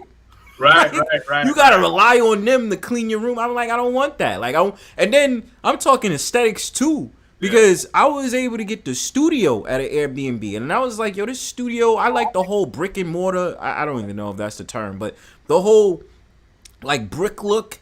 You know what I mean? And it's still like that badass like fucking studio. You know what I'm saying? Like, you know, you doing boss shit. Like, you made it in life because you did that. Shout outs to Amtrak too. I actually took one of the luxurious trains over there, so I was happy about that shit too. You took the Acela. The Acela, okay. Yeah, I took the Acela. Got that shit for cheap, nigga. You know what I mean? I was happy as fuck. I was like, yo, because you know Amtrak is expensive. Fuck that. Yeah. But real shit though, that's why I said I prefer Airbnbs versus hotels and motels. Well, fuck no, I don't really prefer motels like that. But that's why I prefer Airbnbs. Yeah, that's why I prefer Airbnbs than, you know, than hotels. But, you know, even with that, one of the different things that I had thought about, and I really think, now I've wanted to know this just in general, especially from you, because, you know, we come out of a time of like, you know, the last 3 years was very traumatic. It was like a very dramatic experience and all these different things you had to go through what we had to go through with the pandemic. So I just wanted to know from you, has the pandemic affected your traveling? Has it affected your business and the way of conducting things? You know, especially as being a passport bro or being a black man who travels. No, it hasn't. It hasn't affected my business. It actually made me have to be more savvy, more creative, actually. So it actually, you know, it actually, because the thing is like, especially like during that time, you can't go anywhere. You know what I mean? You can't go anywhere. You're locked in, and like the only thing that you could do is either, you know, suffer in silence or utilize your time to learn, read, educate yourself. You know what I mean? Mm-hmm. So that's what I did, man. That's what I did. And I mean, I'm still learning. I'm still learning. You know, there's other ventures that I want to get into, you know, when it comes to the, you know, financial aspect. But what I did realize in the pandemic, especially like a lot of people, you know, they were out of work. And yeah, you know, some people probably just, you know, sat on their ass and, you know, just collected a check or whatever. But what I realized is that, like, especially in this day and time, like, you need to have multiple streams of revenue. Yes. Especially men, like, you need to have at least, I would say, anywhere from 3 to 5 streams of revenue. Like, listen, like, I don't care if you work at a, you know, corporate 1000, corporate 500 company, and, you know, you're making well above 6 figures, and, you know, you're living comfortably. But hey, you know what? Like, at night, you want to be, you know, you want to do Lyft, you want to do Uber, or you want to, you know, you want to invest in, you know, stocks, crypto. You want to, you know, develop whatever it is. Like, just make sure that you are having multiple streams of income, because one thing that the pandemic showed is that, like, your faucet, your money faucet, could turn off like that. Yes, and I saw a lot of people who were really messed up, and, you know, and it got dark for them. It really did get dark for them. Yeah, I've seen both sides of the coin. You know, people would be like, yo, you know, I've done so great in the pandemic, that didn't slow me down one bit. And there's others that's just like, yo, like, I lost a lot, and it's hard for me to gain, you know what I mean? These different organizations, companies, people who even talk to me. So, you know, hey, I mean, it's whatever you could make out of the situation. I'll be honest with you, I hated the pandemic. Yeah, yeah, yeah. I mean, I I don't think anyone fucking actually hate it. liked it, but But certain people was just, but you know how certain conversations they was like, yeah, yeah. the pandemic that did my thing and blah blah blah. Whereas like, yo, I fucking hated it. Like I like even now they sit up there talking about this new variant. I said, yo, please don't start with this shit again. I don't need this. I do not need this drama in my life, yo. I really There's don't always need it. some variant or something, man. Swear to God, I don't need it, man. Yeah, and because it's like every summer, and it's that's what it usually. Because usually, it's not. It once the winter hits, I've noticed it's not really that bad. But like specifically, if it's usually like the summer to the fall, that's when they start the WHO organization. Everybody's like, "Oh my God, new variant, new variant." I'm like, "Oh my God, bro!" Like, I Yeah, don't. Like I said, I don't need this drama in my life, yo. Like, right, exactly, I'm an exactly. honest man, making an honest living, doing what I can, yo. I don't need this shit in my life, man. Right, But I agree. yeah, agreed. Cold weather does kill the virus. But so with that being said, you said the pandemic didn't really affect you. So, going off of this, Well, not financially, not financially, no, no, Yeah, no. yeah. They're not obviously not. But in other ways it could have, even if it wasn't directly you, it affected you in some way because you knew someone who was Oh yeah. affected. Yeah, and I definitely knew it. Definitely on my side, like definitely know people that was Oh, just like, absolutely, man. Absolutely, absolutely. yeah, it was fucking crazy, bro. But so we talked about earlier. I wanna get into this with you because one of the things that I actually find phenomenal from you and a couple of guys that I've seen that are passport bros are related, um, talking about crypto, talking about stocks, talking about owning a business, and you Mhm. already alluded to the fact that matter that you have a business. So, or do you feel comfortable telling me what the business is or no? Oh yeah, no, that's perfectly fine. I mean, a lot of people know. So in the city of Medellin, Colombia, I Hmm. have an Airbnb, and so what I do is I rent out the Airbnb. Sometimes I do monthly, sometimes I mean, whatever whatever it is. But I have it in the heart of Medellin, like it's really like near everything, and so they have like different sections of Medellin. So it's kind of like and they call it like estradas or whatever. So like they have 1 through 6, one being like the worst area, and then 6 being the best. Hmm. So my area is in like 5, 6, and it's walking distance from everything. Anything that you need is literally right there, like right downstairs.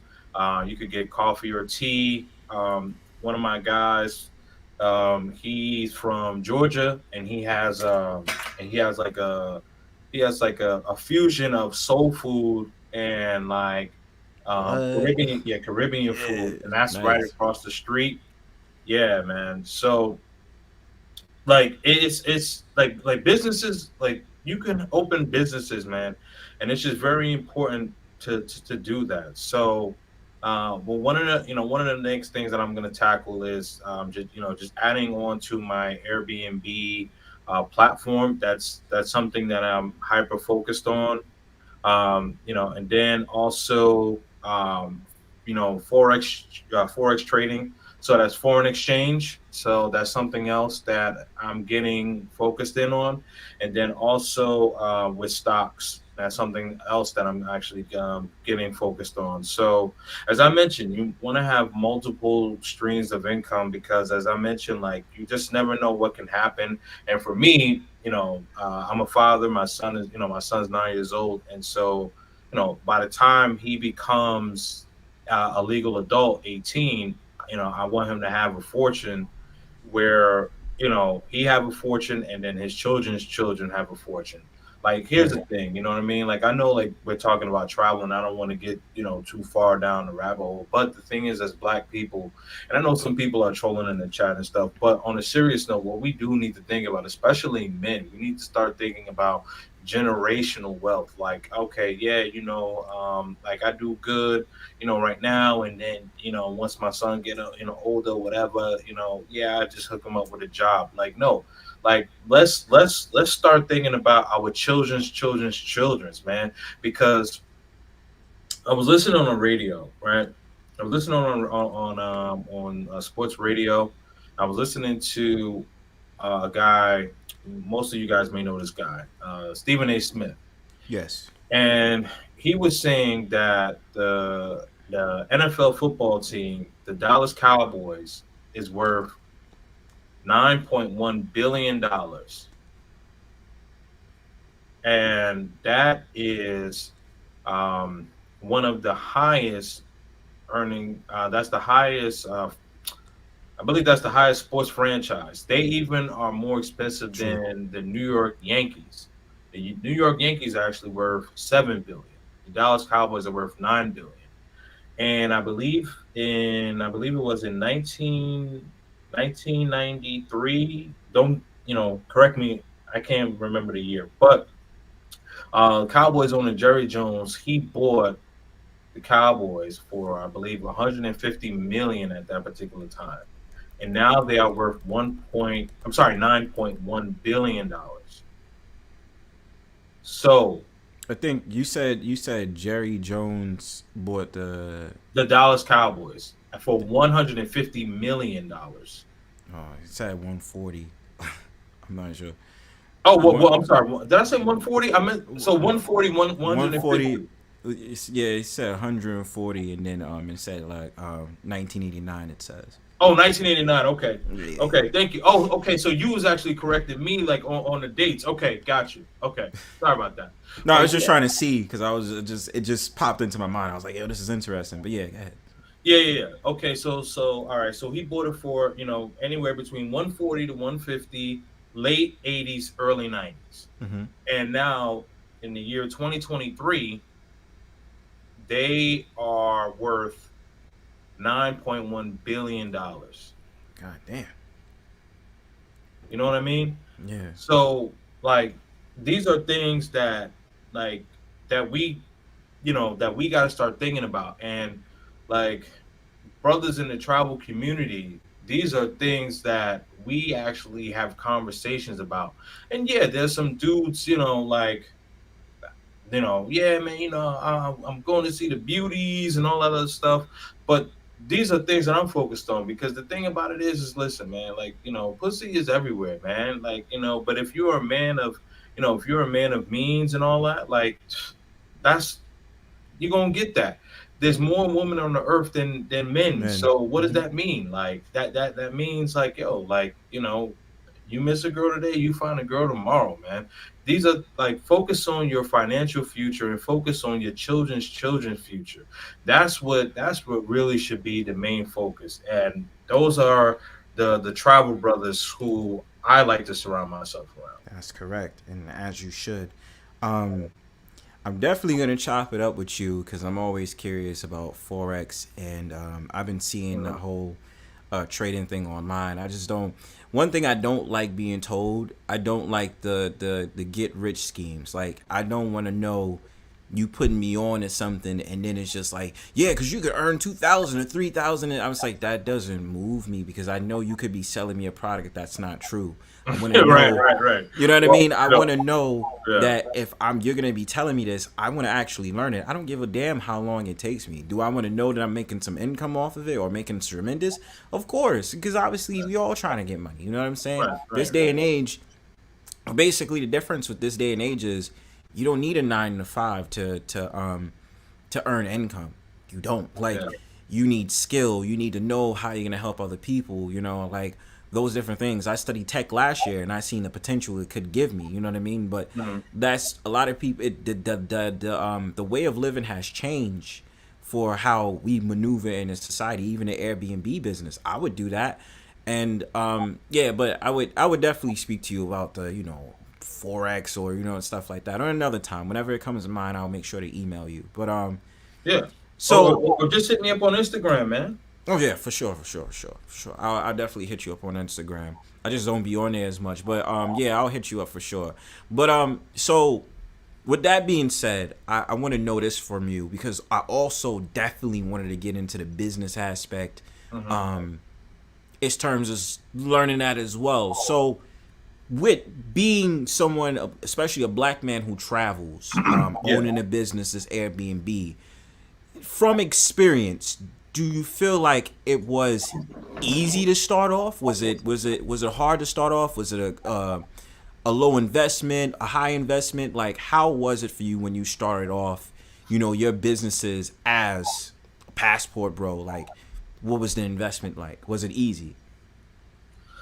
Well, I would say that it was like easier because I had people who were willing to show me the ropes and really put me through, like help me to avoid, you know, help me to avoid things that they had already been through. So, like, and that's the thing. I would say if I did not have people that were actually able to help me kind of, cut through the yellow tape, so to speak, I think that it would have been, would have been definitely challenging. And so this is why, like, you got to surround yourself with like-minded people because, like, when you have like-minded people around you and people that actually, want to see you win, and brothers who look like you actually want to see you win, that's, like that'll put like an extra battery in your back, so to speak. You know what I mean? Mm-hmm. And so that's really, really important, man.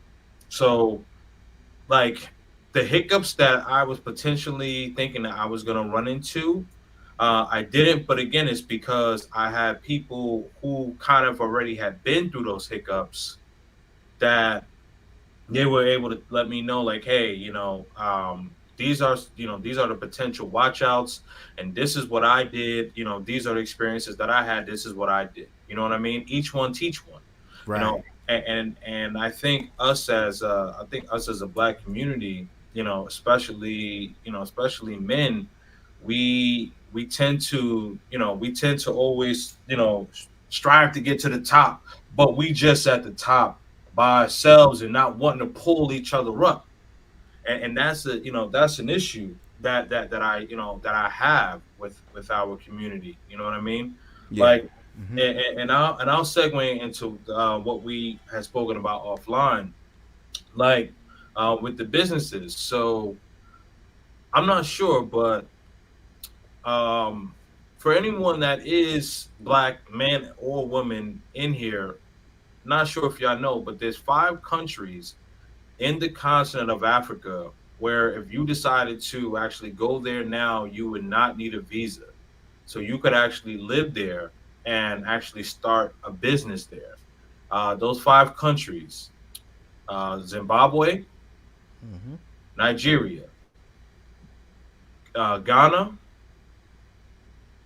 Kenya, and I forgot the last one.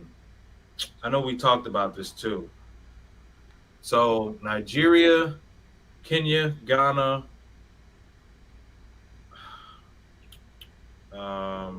my goodness, South Africa. South Africa is the 5th one.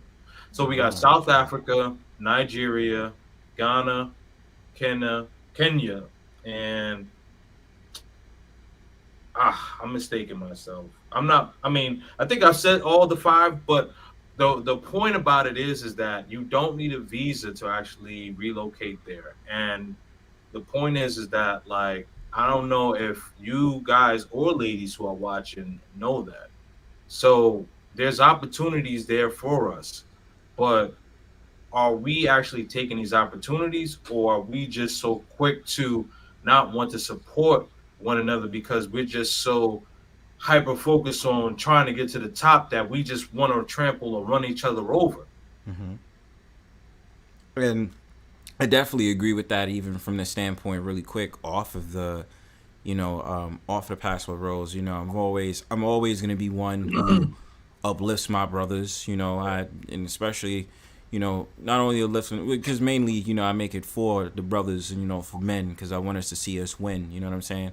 I Yeah, suppose I'm always gonna support the sisters, the black women, this, that, yeah, and the third. Always, you know what I'm saying? Always, for a fact. right. But for black men having a business, really quickly off of this is because I was telling my homie the other day, when I was inspiring to get into tech, in which I still kind of stay on the fence about. I don't know, but I was saying it's like I want to see black men move beyond the basics.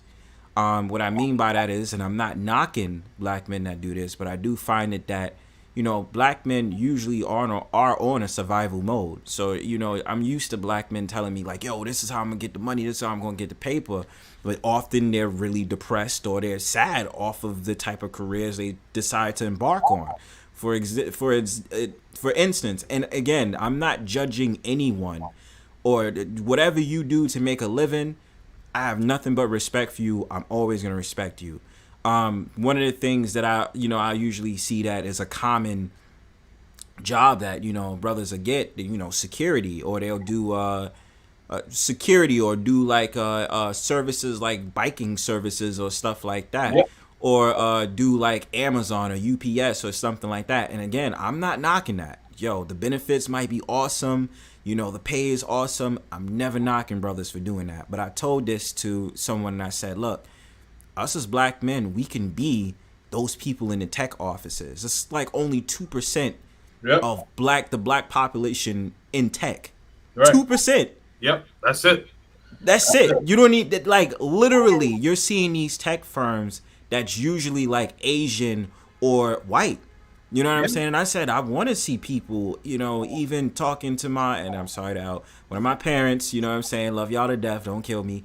They was also excited to get into tech. They'd be like, oh, I went to boot camp. And I said, yes, that's right. You get your ass in there. You know what I'm saying? So I was excited to hear that. But I say that to say black men have to move the needle.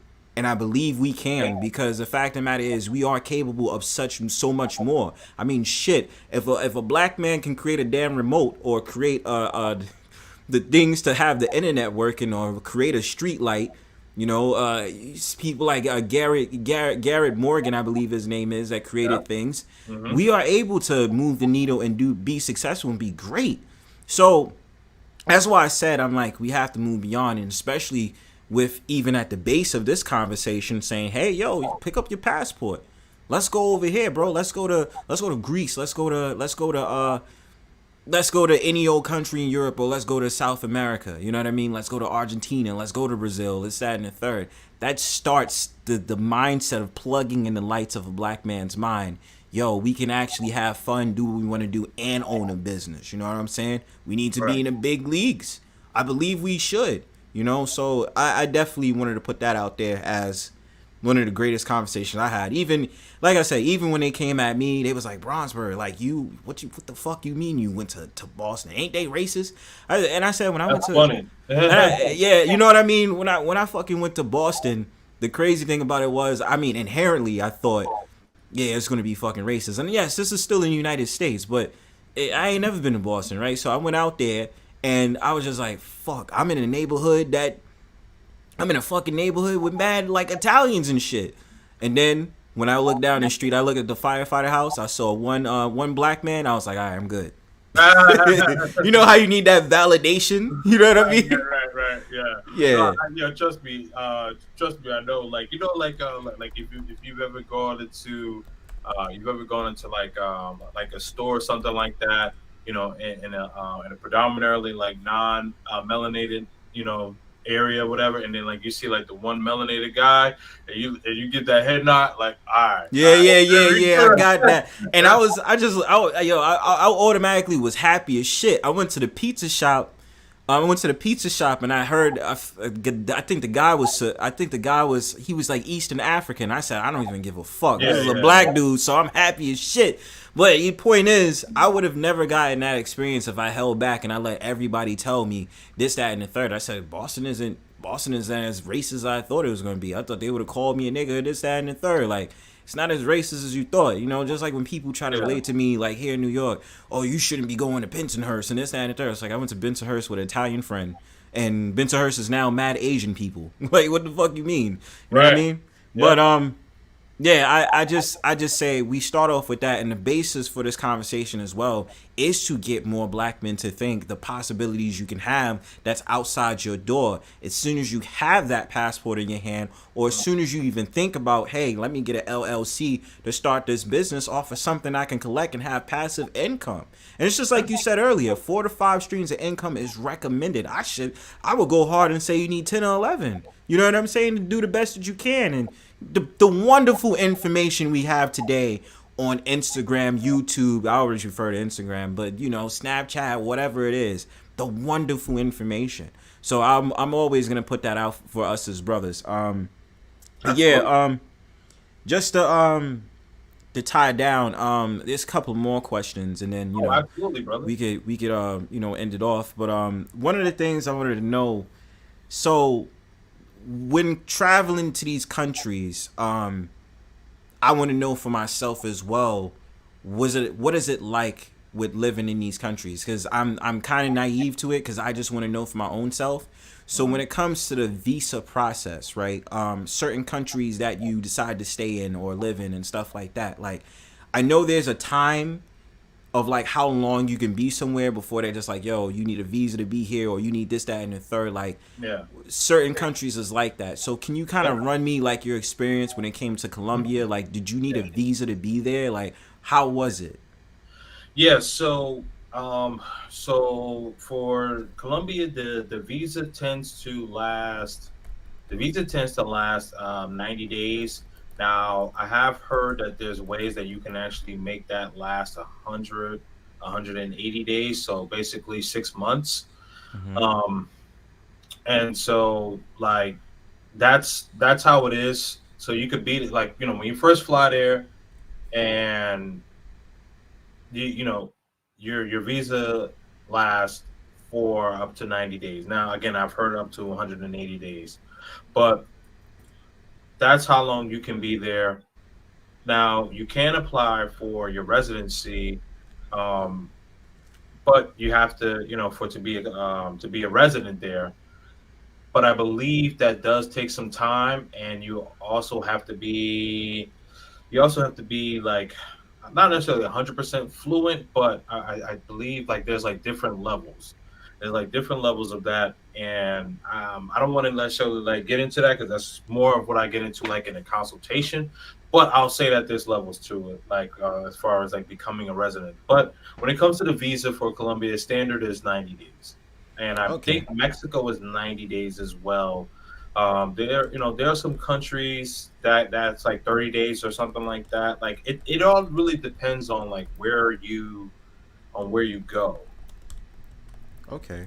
Yeah, Yeah, yeah, but yeah. for Colombia, so you could be out there at minimum 6 months. Some people, I mean 3 months. Some people have said that they've been out there for 6 months. So, but like I would say, the average person, let's just go with 90 days. I'll keep it simple like that. 90 days, so about three Yeah. months. Yeah, yeah, absolutely.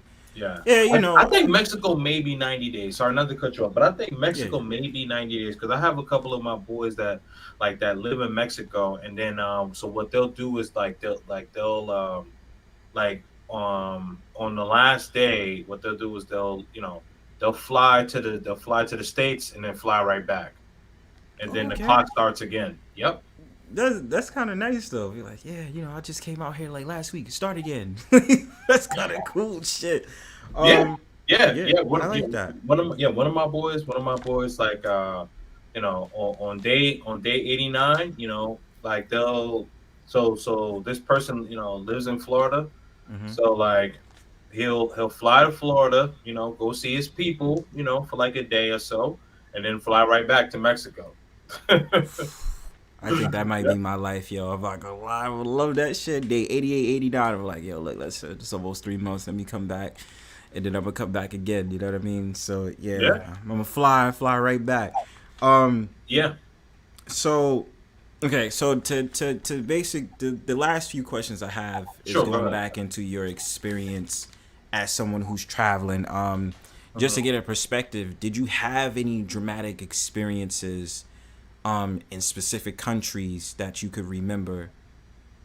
Uh, Dramatic yeah, experience. dramatic experiences. If it's Colombia, if it's if it's anywhere else, like dramatic experiences, especially when they notice that you were an American?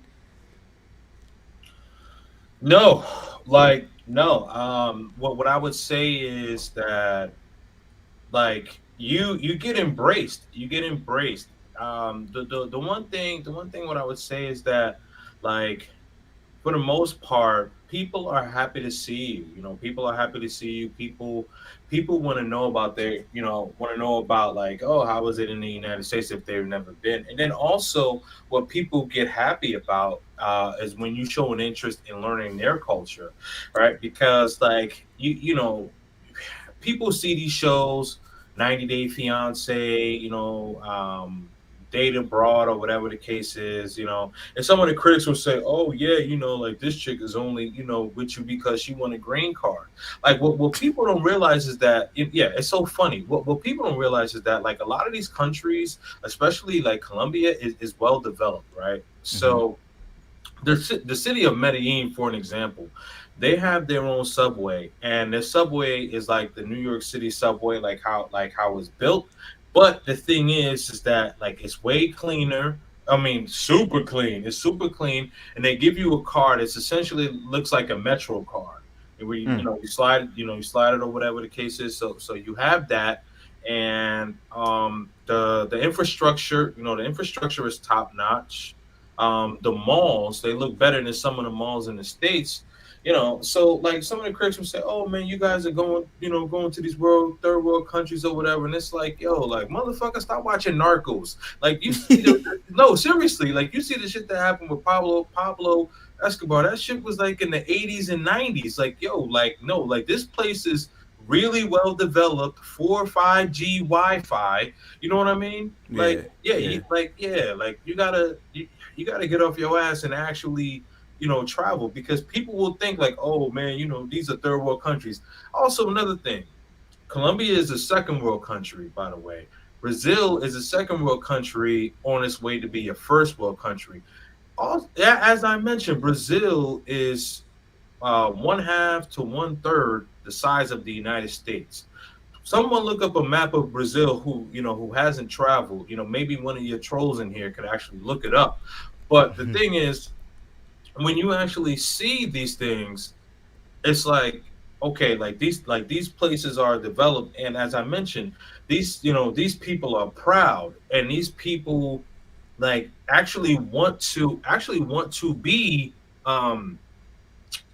actually want to stay in their country. You know what I mean? Yeah. And I would say this real quick, because I agree with you. I was trying to see that comment. This is Enhanced Utilities, always dropping jewels, always enjoying. Peace to you, brother.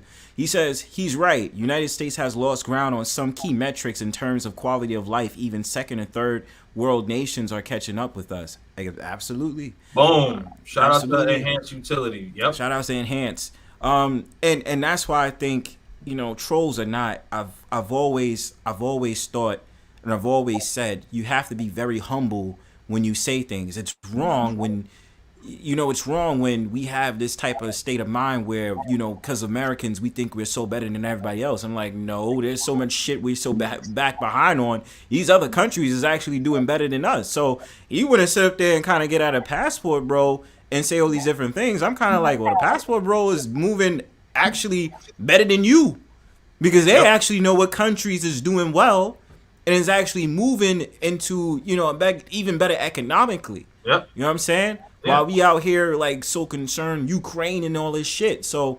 that's why I say, it's definitely like especially when I heard about Colombia, becoming more of like a first world country, Brazil like a first world country. I say, look, listen, you can't shit on that, my man. Like they actually doing really fucking great right now. Whereas we, barely there Biden. You know what I mean? And all the fuck shit. Let me stop saying my political views, because this is about to be 2024. You know what I mean? So the election about to come on. Let me chill out. I got you though. Yeah, but I got you. But yeah, the point is though, like I said, I think it is when we go to these, you actually teach me something. You know what I'm saying? Because I would look at Colombia and be like, wow, well, actually, I really do want to take a trip out there. Or I look at Brazil and I'd be like, yeah, man, like this is some shit that I need. So, Miss Mona's back on the live. Yeah, that's what I think, man. Sorry about that. No, Yeah, you I good. can speak freely now. Yeah. Oh, you have an echo. You got an echo a bit. Oh, okay, 1 minute. Yeah. Yeah, I'm sorry. So say that last part, brother. Oh no, I was just saying, like, you know, besides my political views, right? Yeah. Political views aside, yeah. Especially now, we just had the fucking Republican like debate. You know, Trump doing what he's doing, and then it's just like we about to see the Democratic one that's going on. Lord have mercy. I think, and I'm gonna give a quick. I have a quick update. Shout outs to people in chat. I probably maybe will do a stream talking about the elections and talking about the American, because you know we're Americans, so you know guys might want to talk about it. What's your political views? All perspectives welcome. I'm not against anybody. If you're against Trump, if you're against Biden, that's your business. I don't care. Whatever you like, that's all whatever you feel strongly on, like, you know, what do you think America can move forward? What are we doing wrong? What are we doing right? Because, hey, look, listen, I'm American. Like it or not, I'm American. So it is what it is. But that's just a quick announcement, as well as saying, real quick, another announcement. We will be proceeding with the Brownstone Powwow also on September 11th, and you're also welcome to come through KingzNdreamz. We're gonna be celebrating the 50th anniversary of hip hop. We talking 1520 Sedgwick Avenue, Bronx, New York. You know, that whole entire shit. We gonna get into mad conversations about hip hop. You know, shout outs to the Bronx, birthplace of hip hop. You know what I mean? September 11th, 1973. But yeah, that's mainly it. I just don't like the arrogance in which you have to just be very humble about what you're coming into. You know what I'm saying? Like, don't be that type. Like, that's a third world country. How do you know? Like, how do you know they're a third world country? Just because you might see somebody on a paved road and they wearing sandals, or they just wearing, like, they not wearing no socks, or they walking barefoot? That can't be the consensus for every country. You know what I mean? Like, that's bullshit. Right. But yeah, man. Absolutely, man. Absolutely. Yeah, go ahead. Yeah, I mean, you know, definitely that the political spectrum. I mean, definitely don't want to go down that rabbit hole, but I mean, it's messy. It's messy. I will say that for sure. But you know, just going back into the development of these countries. These countries are starting to become more developed. I mean, you know, we could talk about countries in Southeast Asia. You know what I mean? We could talk about Vietnam. We could talk about Thailand. You know, I mean, shoot, like let's look at like Japan. Japan is, you know, developed, man. You know what I mean? Like if anyone is a gamer, you know, why do you think why do you think whatever the PlayStation, the Xbox, whatever it is, you know, like they already have, basically, like, they have the games for like a year or two, and they're like, well, you know what, might as well ship it out to America now. You know what I mean? Right, exactly. I mean, guys, whoever watch it, like, you know, the thing is, man, I'll say this. You guys really got to do your research, and, you know, when you try to be a critic for someone traveling, or, you know, someone meeting, you know, someone dating someone abroad or whatever, and you try to clown them and say, oh, well, why can't you find someone over here, or whatever the case is, man, listen, you know, let that person, you know, explore their options. And as I mentioned, there's almost 200 countries in this world, and I'm sure there are some educated people, or people who think that they're educated and don't know shit. And it's so funny, man. Like, you know, you got your bachelor's and your master's degrees and all that, and you don't know shit about the world, man. Right. It was just like how what R.I.P. Kevin Samuel used to say. I was about to. So you was on the same page, right? Yeah. He was like, I'm a PhD. Like, shut the fuck up, yo. Right. Yeah. Like, you think you all had a bag of chips, man? You didn't even explore the world. You just got your bachelor's and your master's degree. Talking cat shit. Boy, it's crazy, man. Bag of stale chips. For real, stale as fuck, bodega stale. You know what I mean? Word, Poppy. Word. You like, yo, Poppy, I need another bag, bro. Yo, hey, who opened these? Yo, hey, Poppy, like, why is the cat sitting on these goddamn packages, bro? Like, what's up with that? Come on, Pop.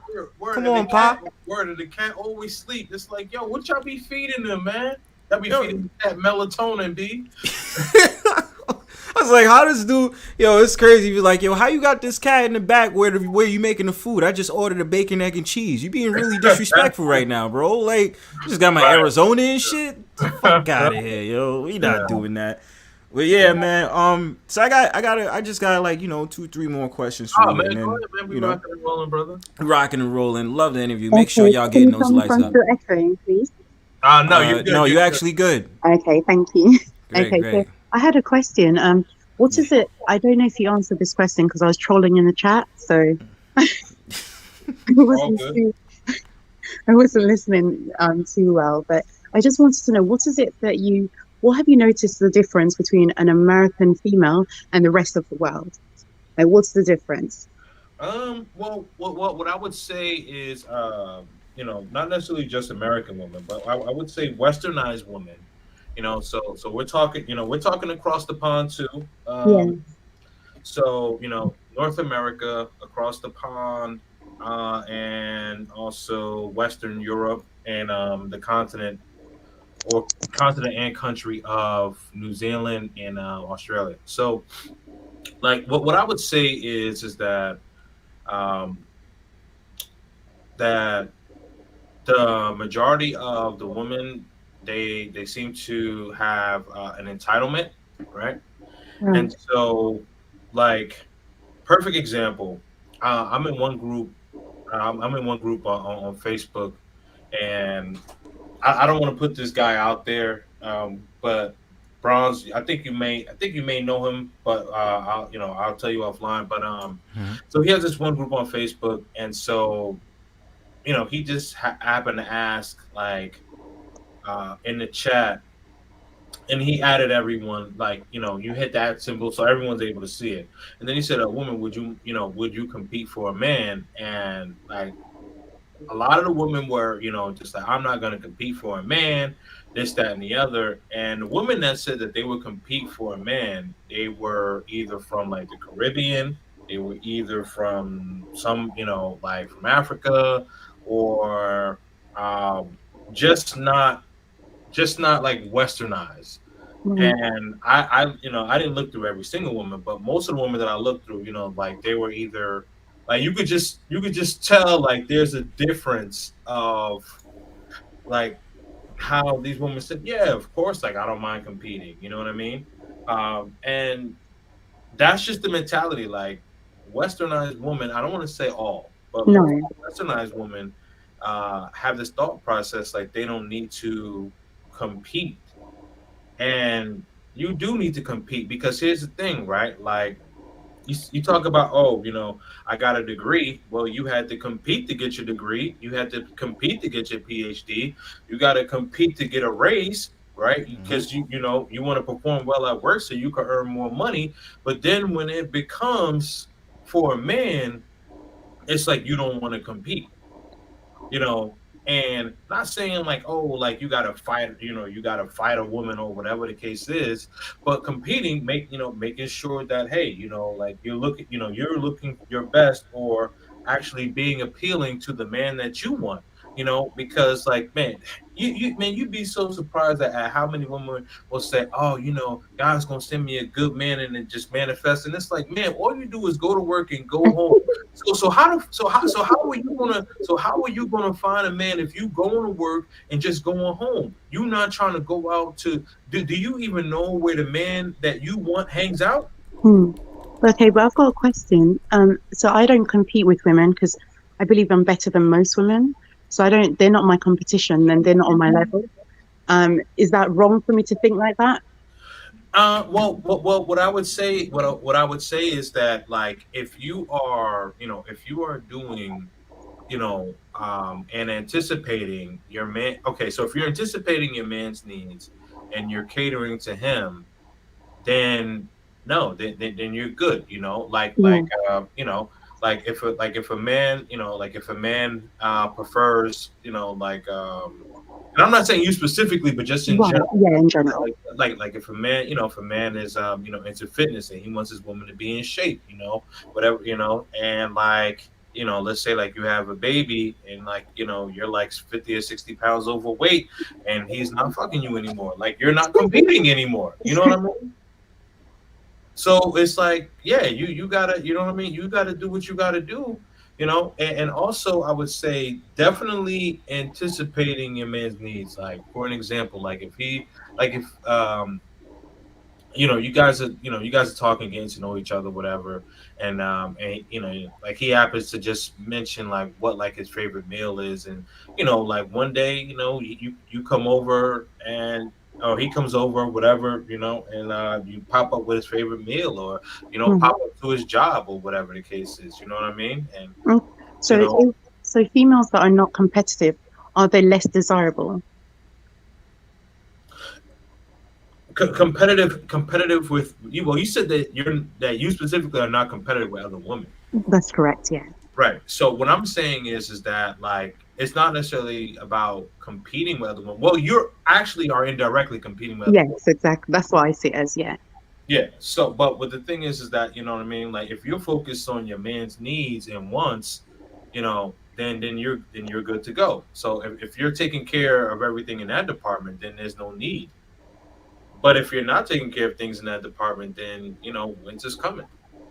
Okay. And what about men? Do they need to compete for women, or what do you think about men competing for women? Because men do that anyway.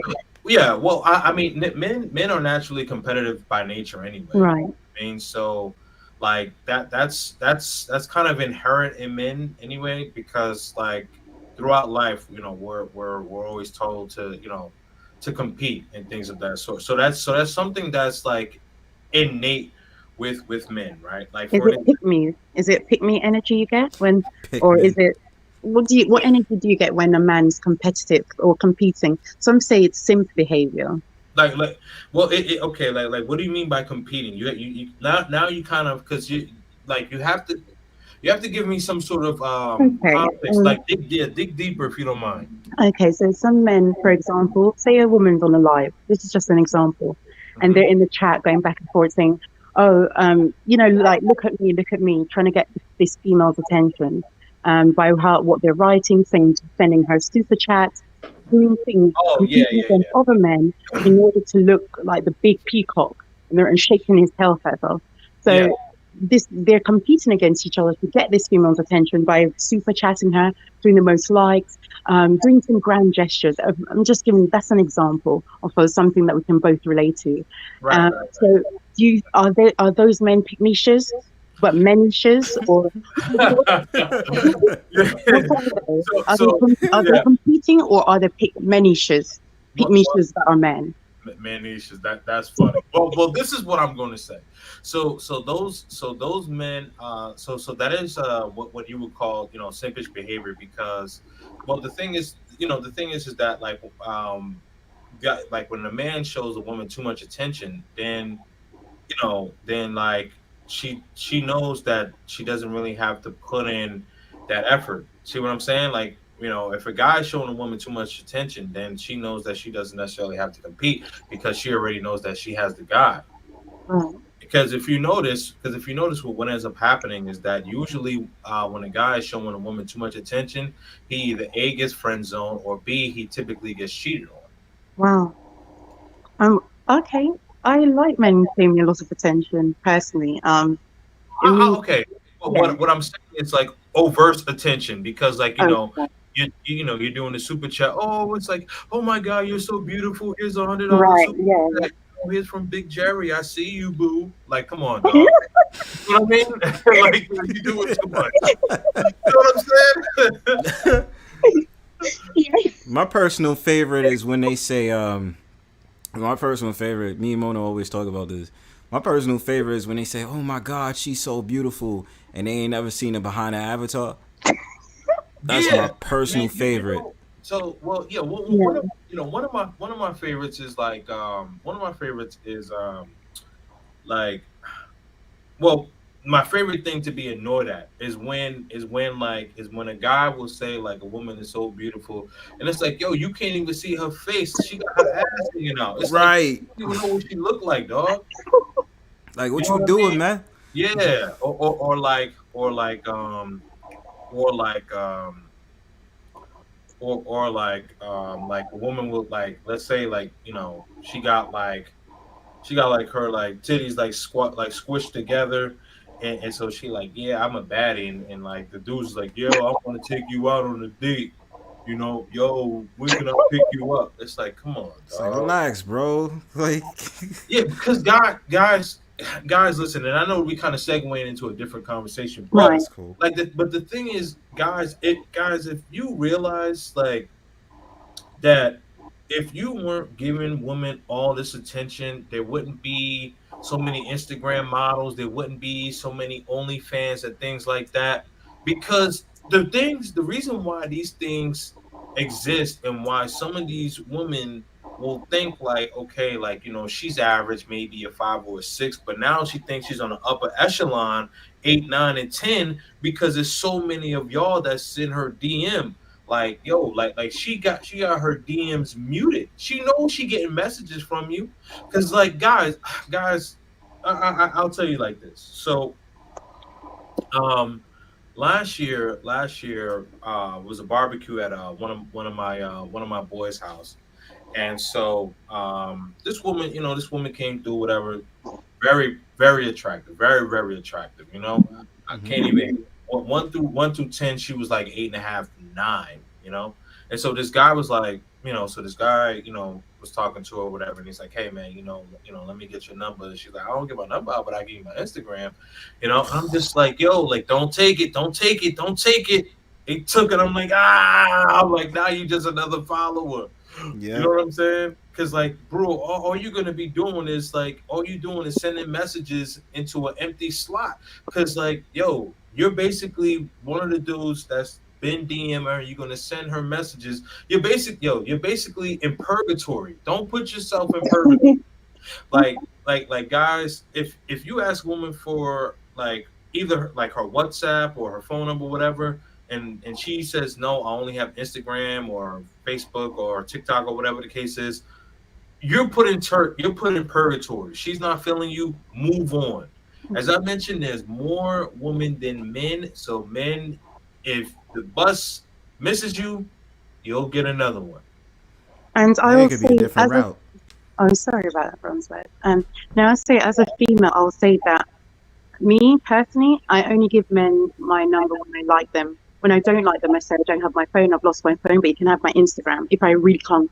And if I don't really like them, I'll say to them, "Listen, I don't like you. Get the fuck away from me." Those are the three things Right. I do. But everything, but you just reiterated basically Exactly. everything that I just said. Exactly. So you're right. I do not give men my number because it's easy to change my Instagram and ignore my Instagram. It's not as easy to change my number and ignore my phone. Right, Yeah. because again, with Instagram, like any woman that's attractive, and she has like over like, let's say like, 2,000 Instagram followers or whatever. Trust me, trust me. There's some dudes in purgatory. Trust me. Hell yeah. There's some old bones that can be dug up. Trust me. You Hmm. are in the archives, brother. You are in the archives. No, but I agree. That's what I said. I would say to you that I agree with you from a female's perspective.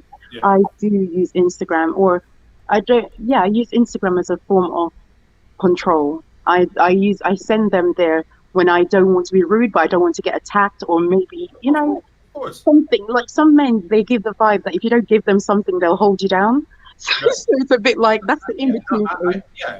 I get it, and there is some truth to that. That there is some semblance where some guys are unhinged. You know what I mean? Like, no, for real, no, for real. Yeah, I know. I agree. Yeah, well, I don't know if you missed it earlier, because I know you said that you were like playing around in No, it the chat. wasn't. But Yeah. what I had said earlier, was that like for some of the guys, Brownsburg was basically saying a story about a guy. I think he had just turned like 50 years old or whatever, and he had gotten his passport, and he had brandished a weapon online, and was saying, yeah, like, whoever don't mess with me. I'm traveling, got my passport. I don't care, blah blah blah, right? And so like, this guy seems a bit unhinged, and yes, having a passport and traveling is some form of therapy, but like if you really have some mental health issues, and a lot of men, especially black men, in our community, we do have some mental health issues that we do. Undiagnosed. Yeah. Yeah, you know what I mean? I've even went to therapy, you know what I mean? And I have I've gotten so much clarity. Life is better, you know what I mean? And men, don't be afraid to go to therapy. What I would say is, though, when you do find a therapist, make sure that it is a masculine therapist, and make sure that it's not a woman. And that's not me being sexist. It's just that men understand men's problems. You don't think women do? No, they empathize. Like, we empathize with yours, but we're not women and you're not men. Okay. Me personally, the reason why I don't go to opposite sex, because I feel that there's always this sexual tension. That's the only reason why. But I would go to male or female, because I felt that I get on better with men. I find I don't get on well with females at all. So when I go to therapy, it's like women say things that I just think I don't relate to you, whereas I tend to relate to men better. But as I said, the only reason why I don't go to men, there's always that tension. That's the only reason. But no, I find I don't get on. I find that female therapists are not up to my standards. Mm. Yeah, that's just me. And a lot of women will tell you that they prefer male therapists. Well, you know what? And Yeah, actually that's actually, you know what? That's actually not an issue. yeah, I would say that's not an issue, but for men, yeah. men get men therapists. Okay. Yeah, men definitely get men therapists.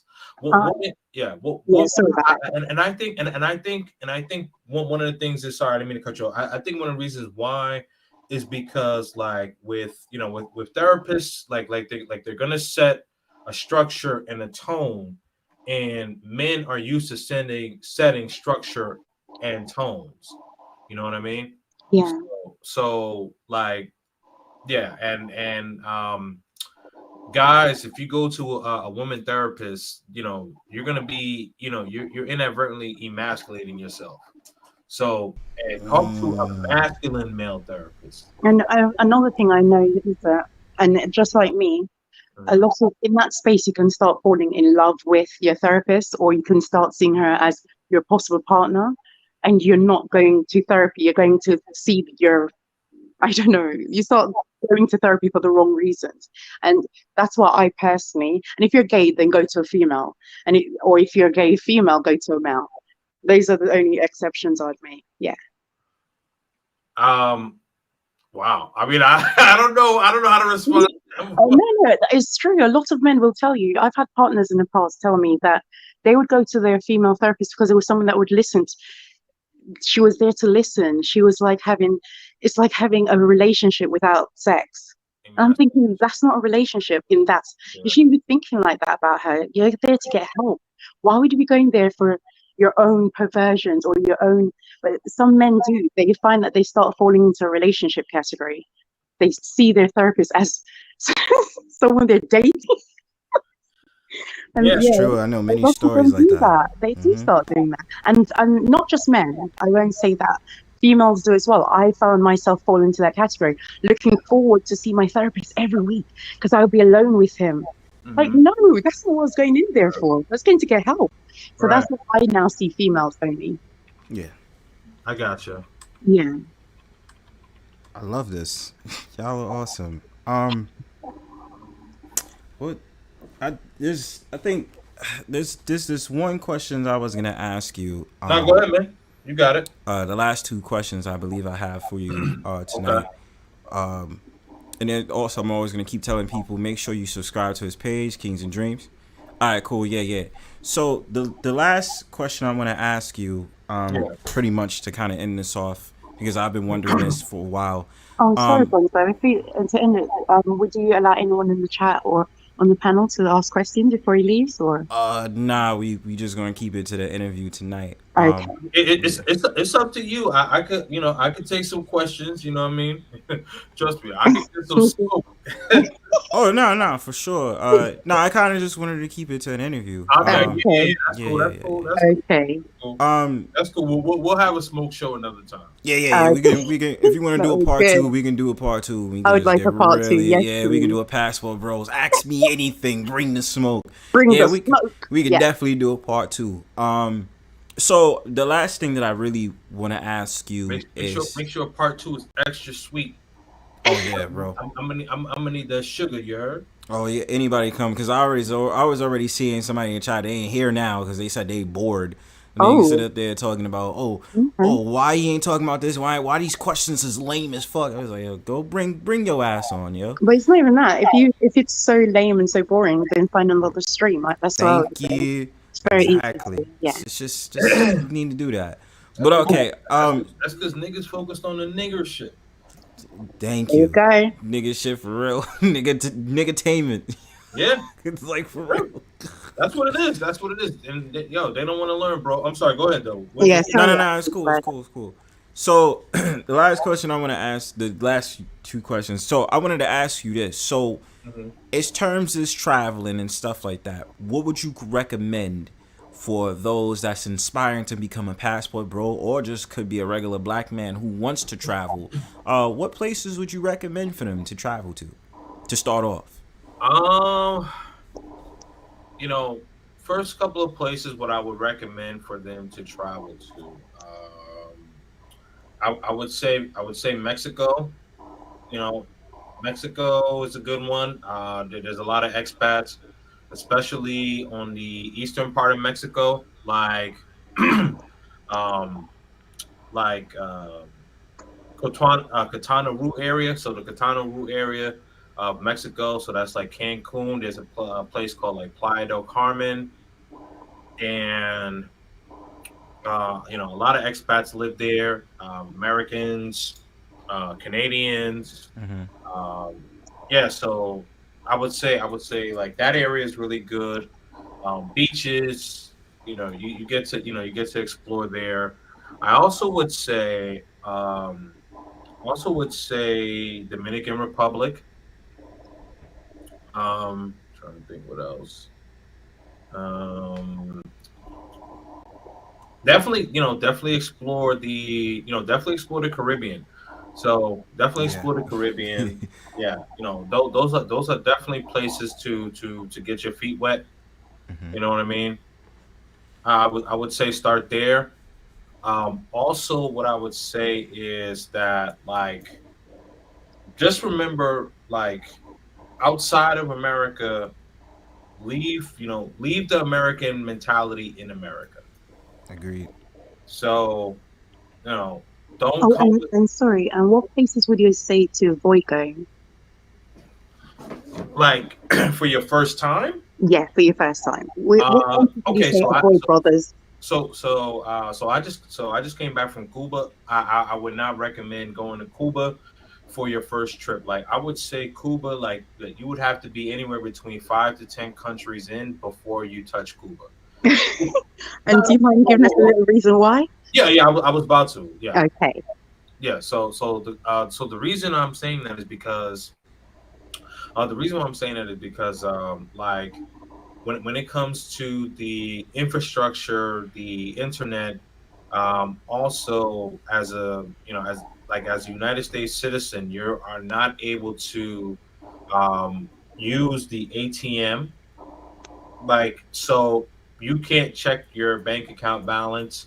If you try to take money from the ATM, what will happen is your bank will actually flag your account, and I believe I'm not sure who they sent it to, but you have to get a notarized letter proving that you were actually in Cuba during the time of when you tried to access your account.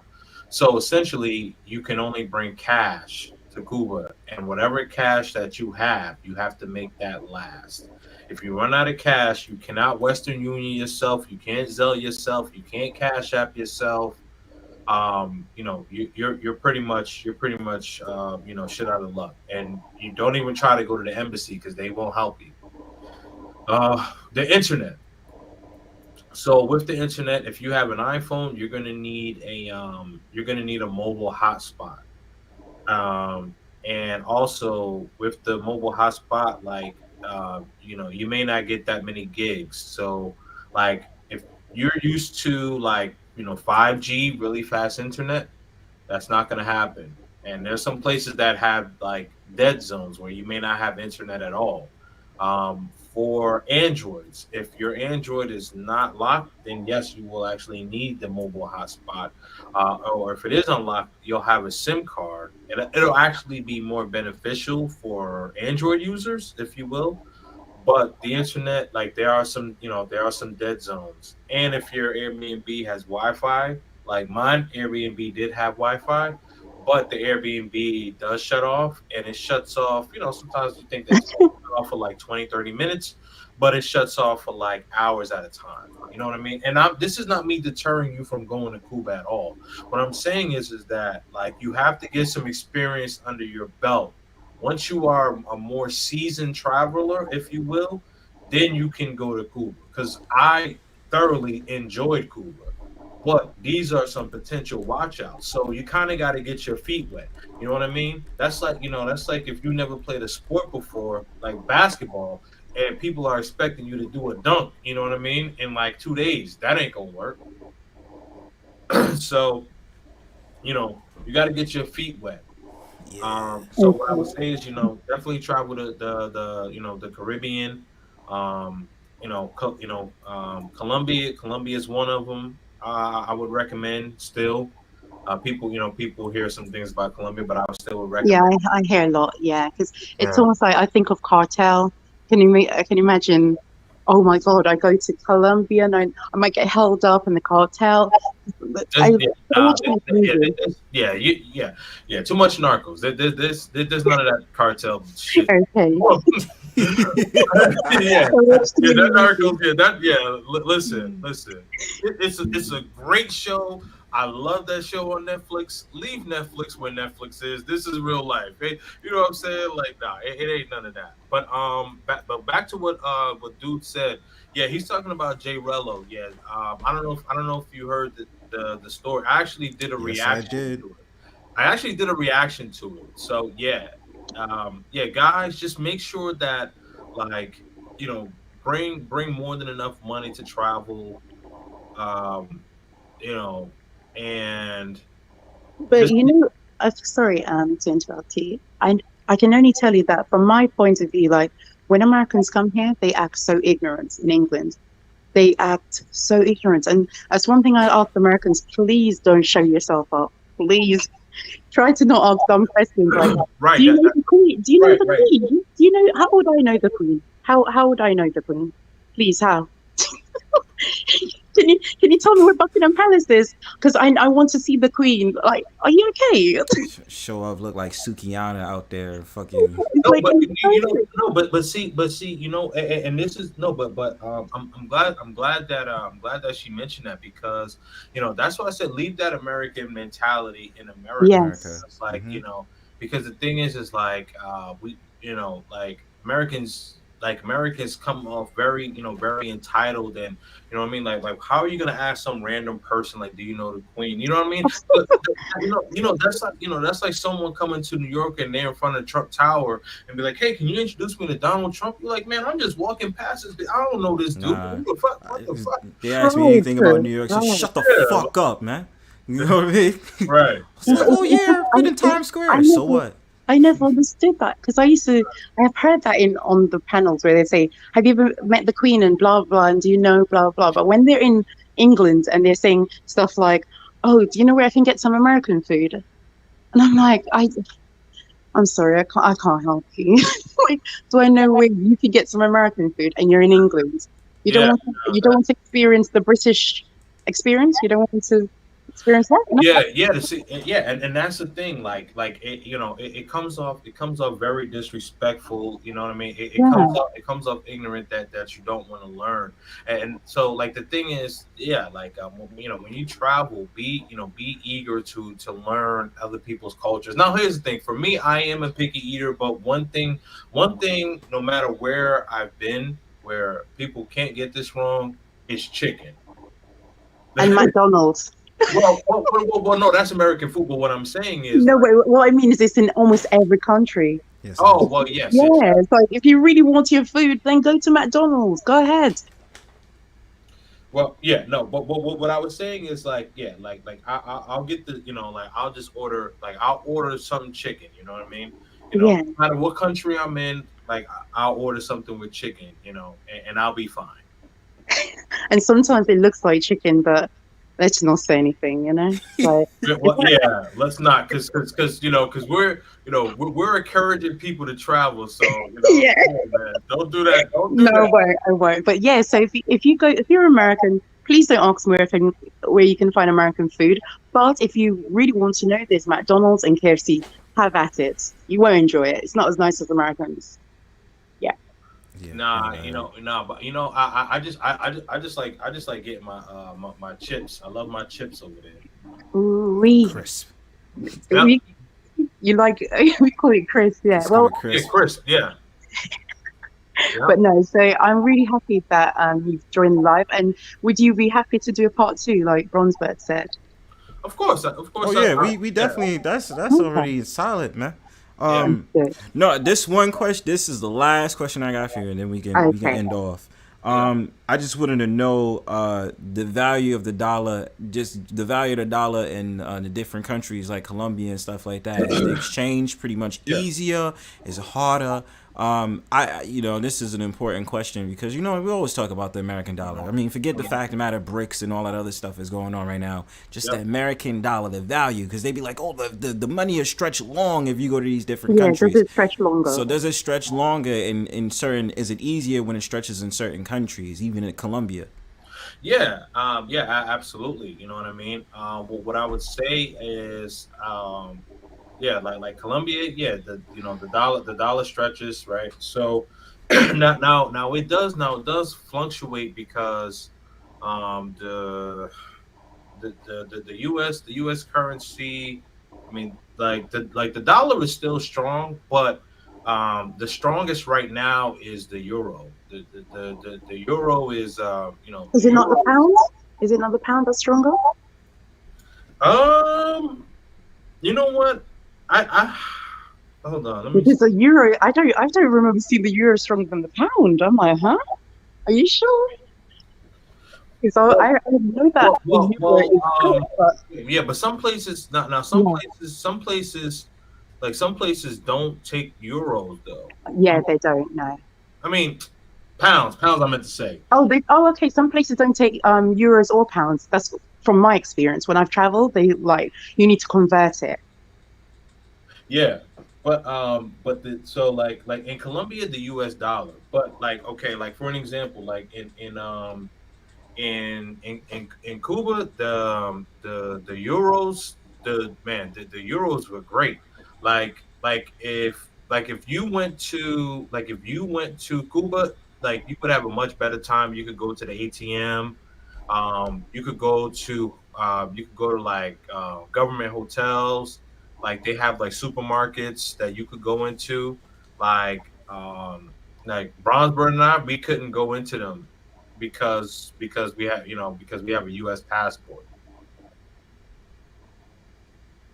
and it's the embargo between the United States and Cuba. That's why. Okay, thank you so much for your input. I mean, I'm gonna have to do a rewatch of this because I wasn't listening to a good part of it. Me personally, I love men who travel. I don't like the typical ignorant American who says, "We only stay in America. F the rest of the world." Oh, America, yeah, America, America, America. America. I really appreciate black men who travel and black females who travel. I love it. Yeah. Thank you. Big up yourself. Big up yourself. Boom, boom, boom, boom, boom, boom. That's what's And thank you, KingzNdreamz. He's on YouTube.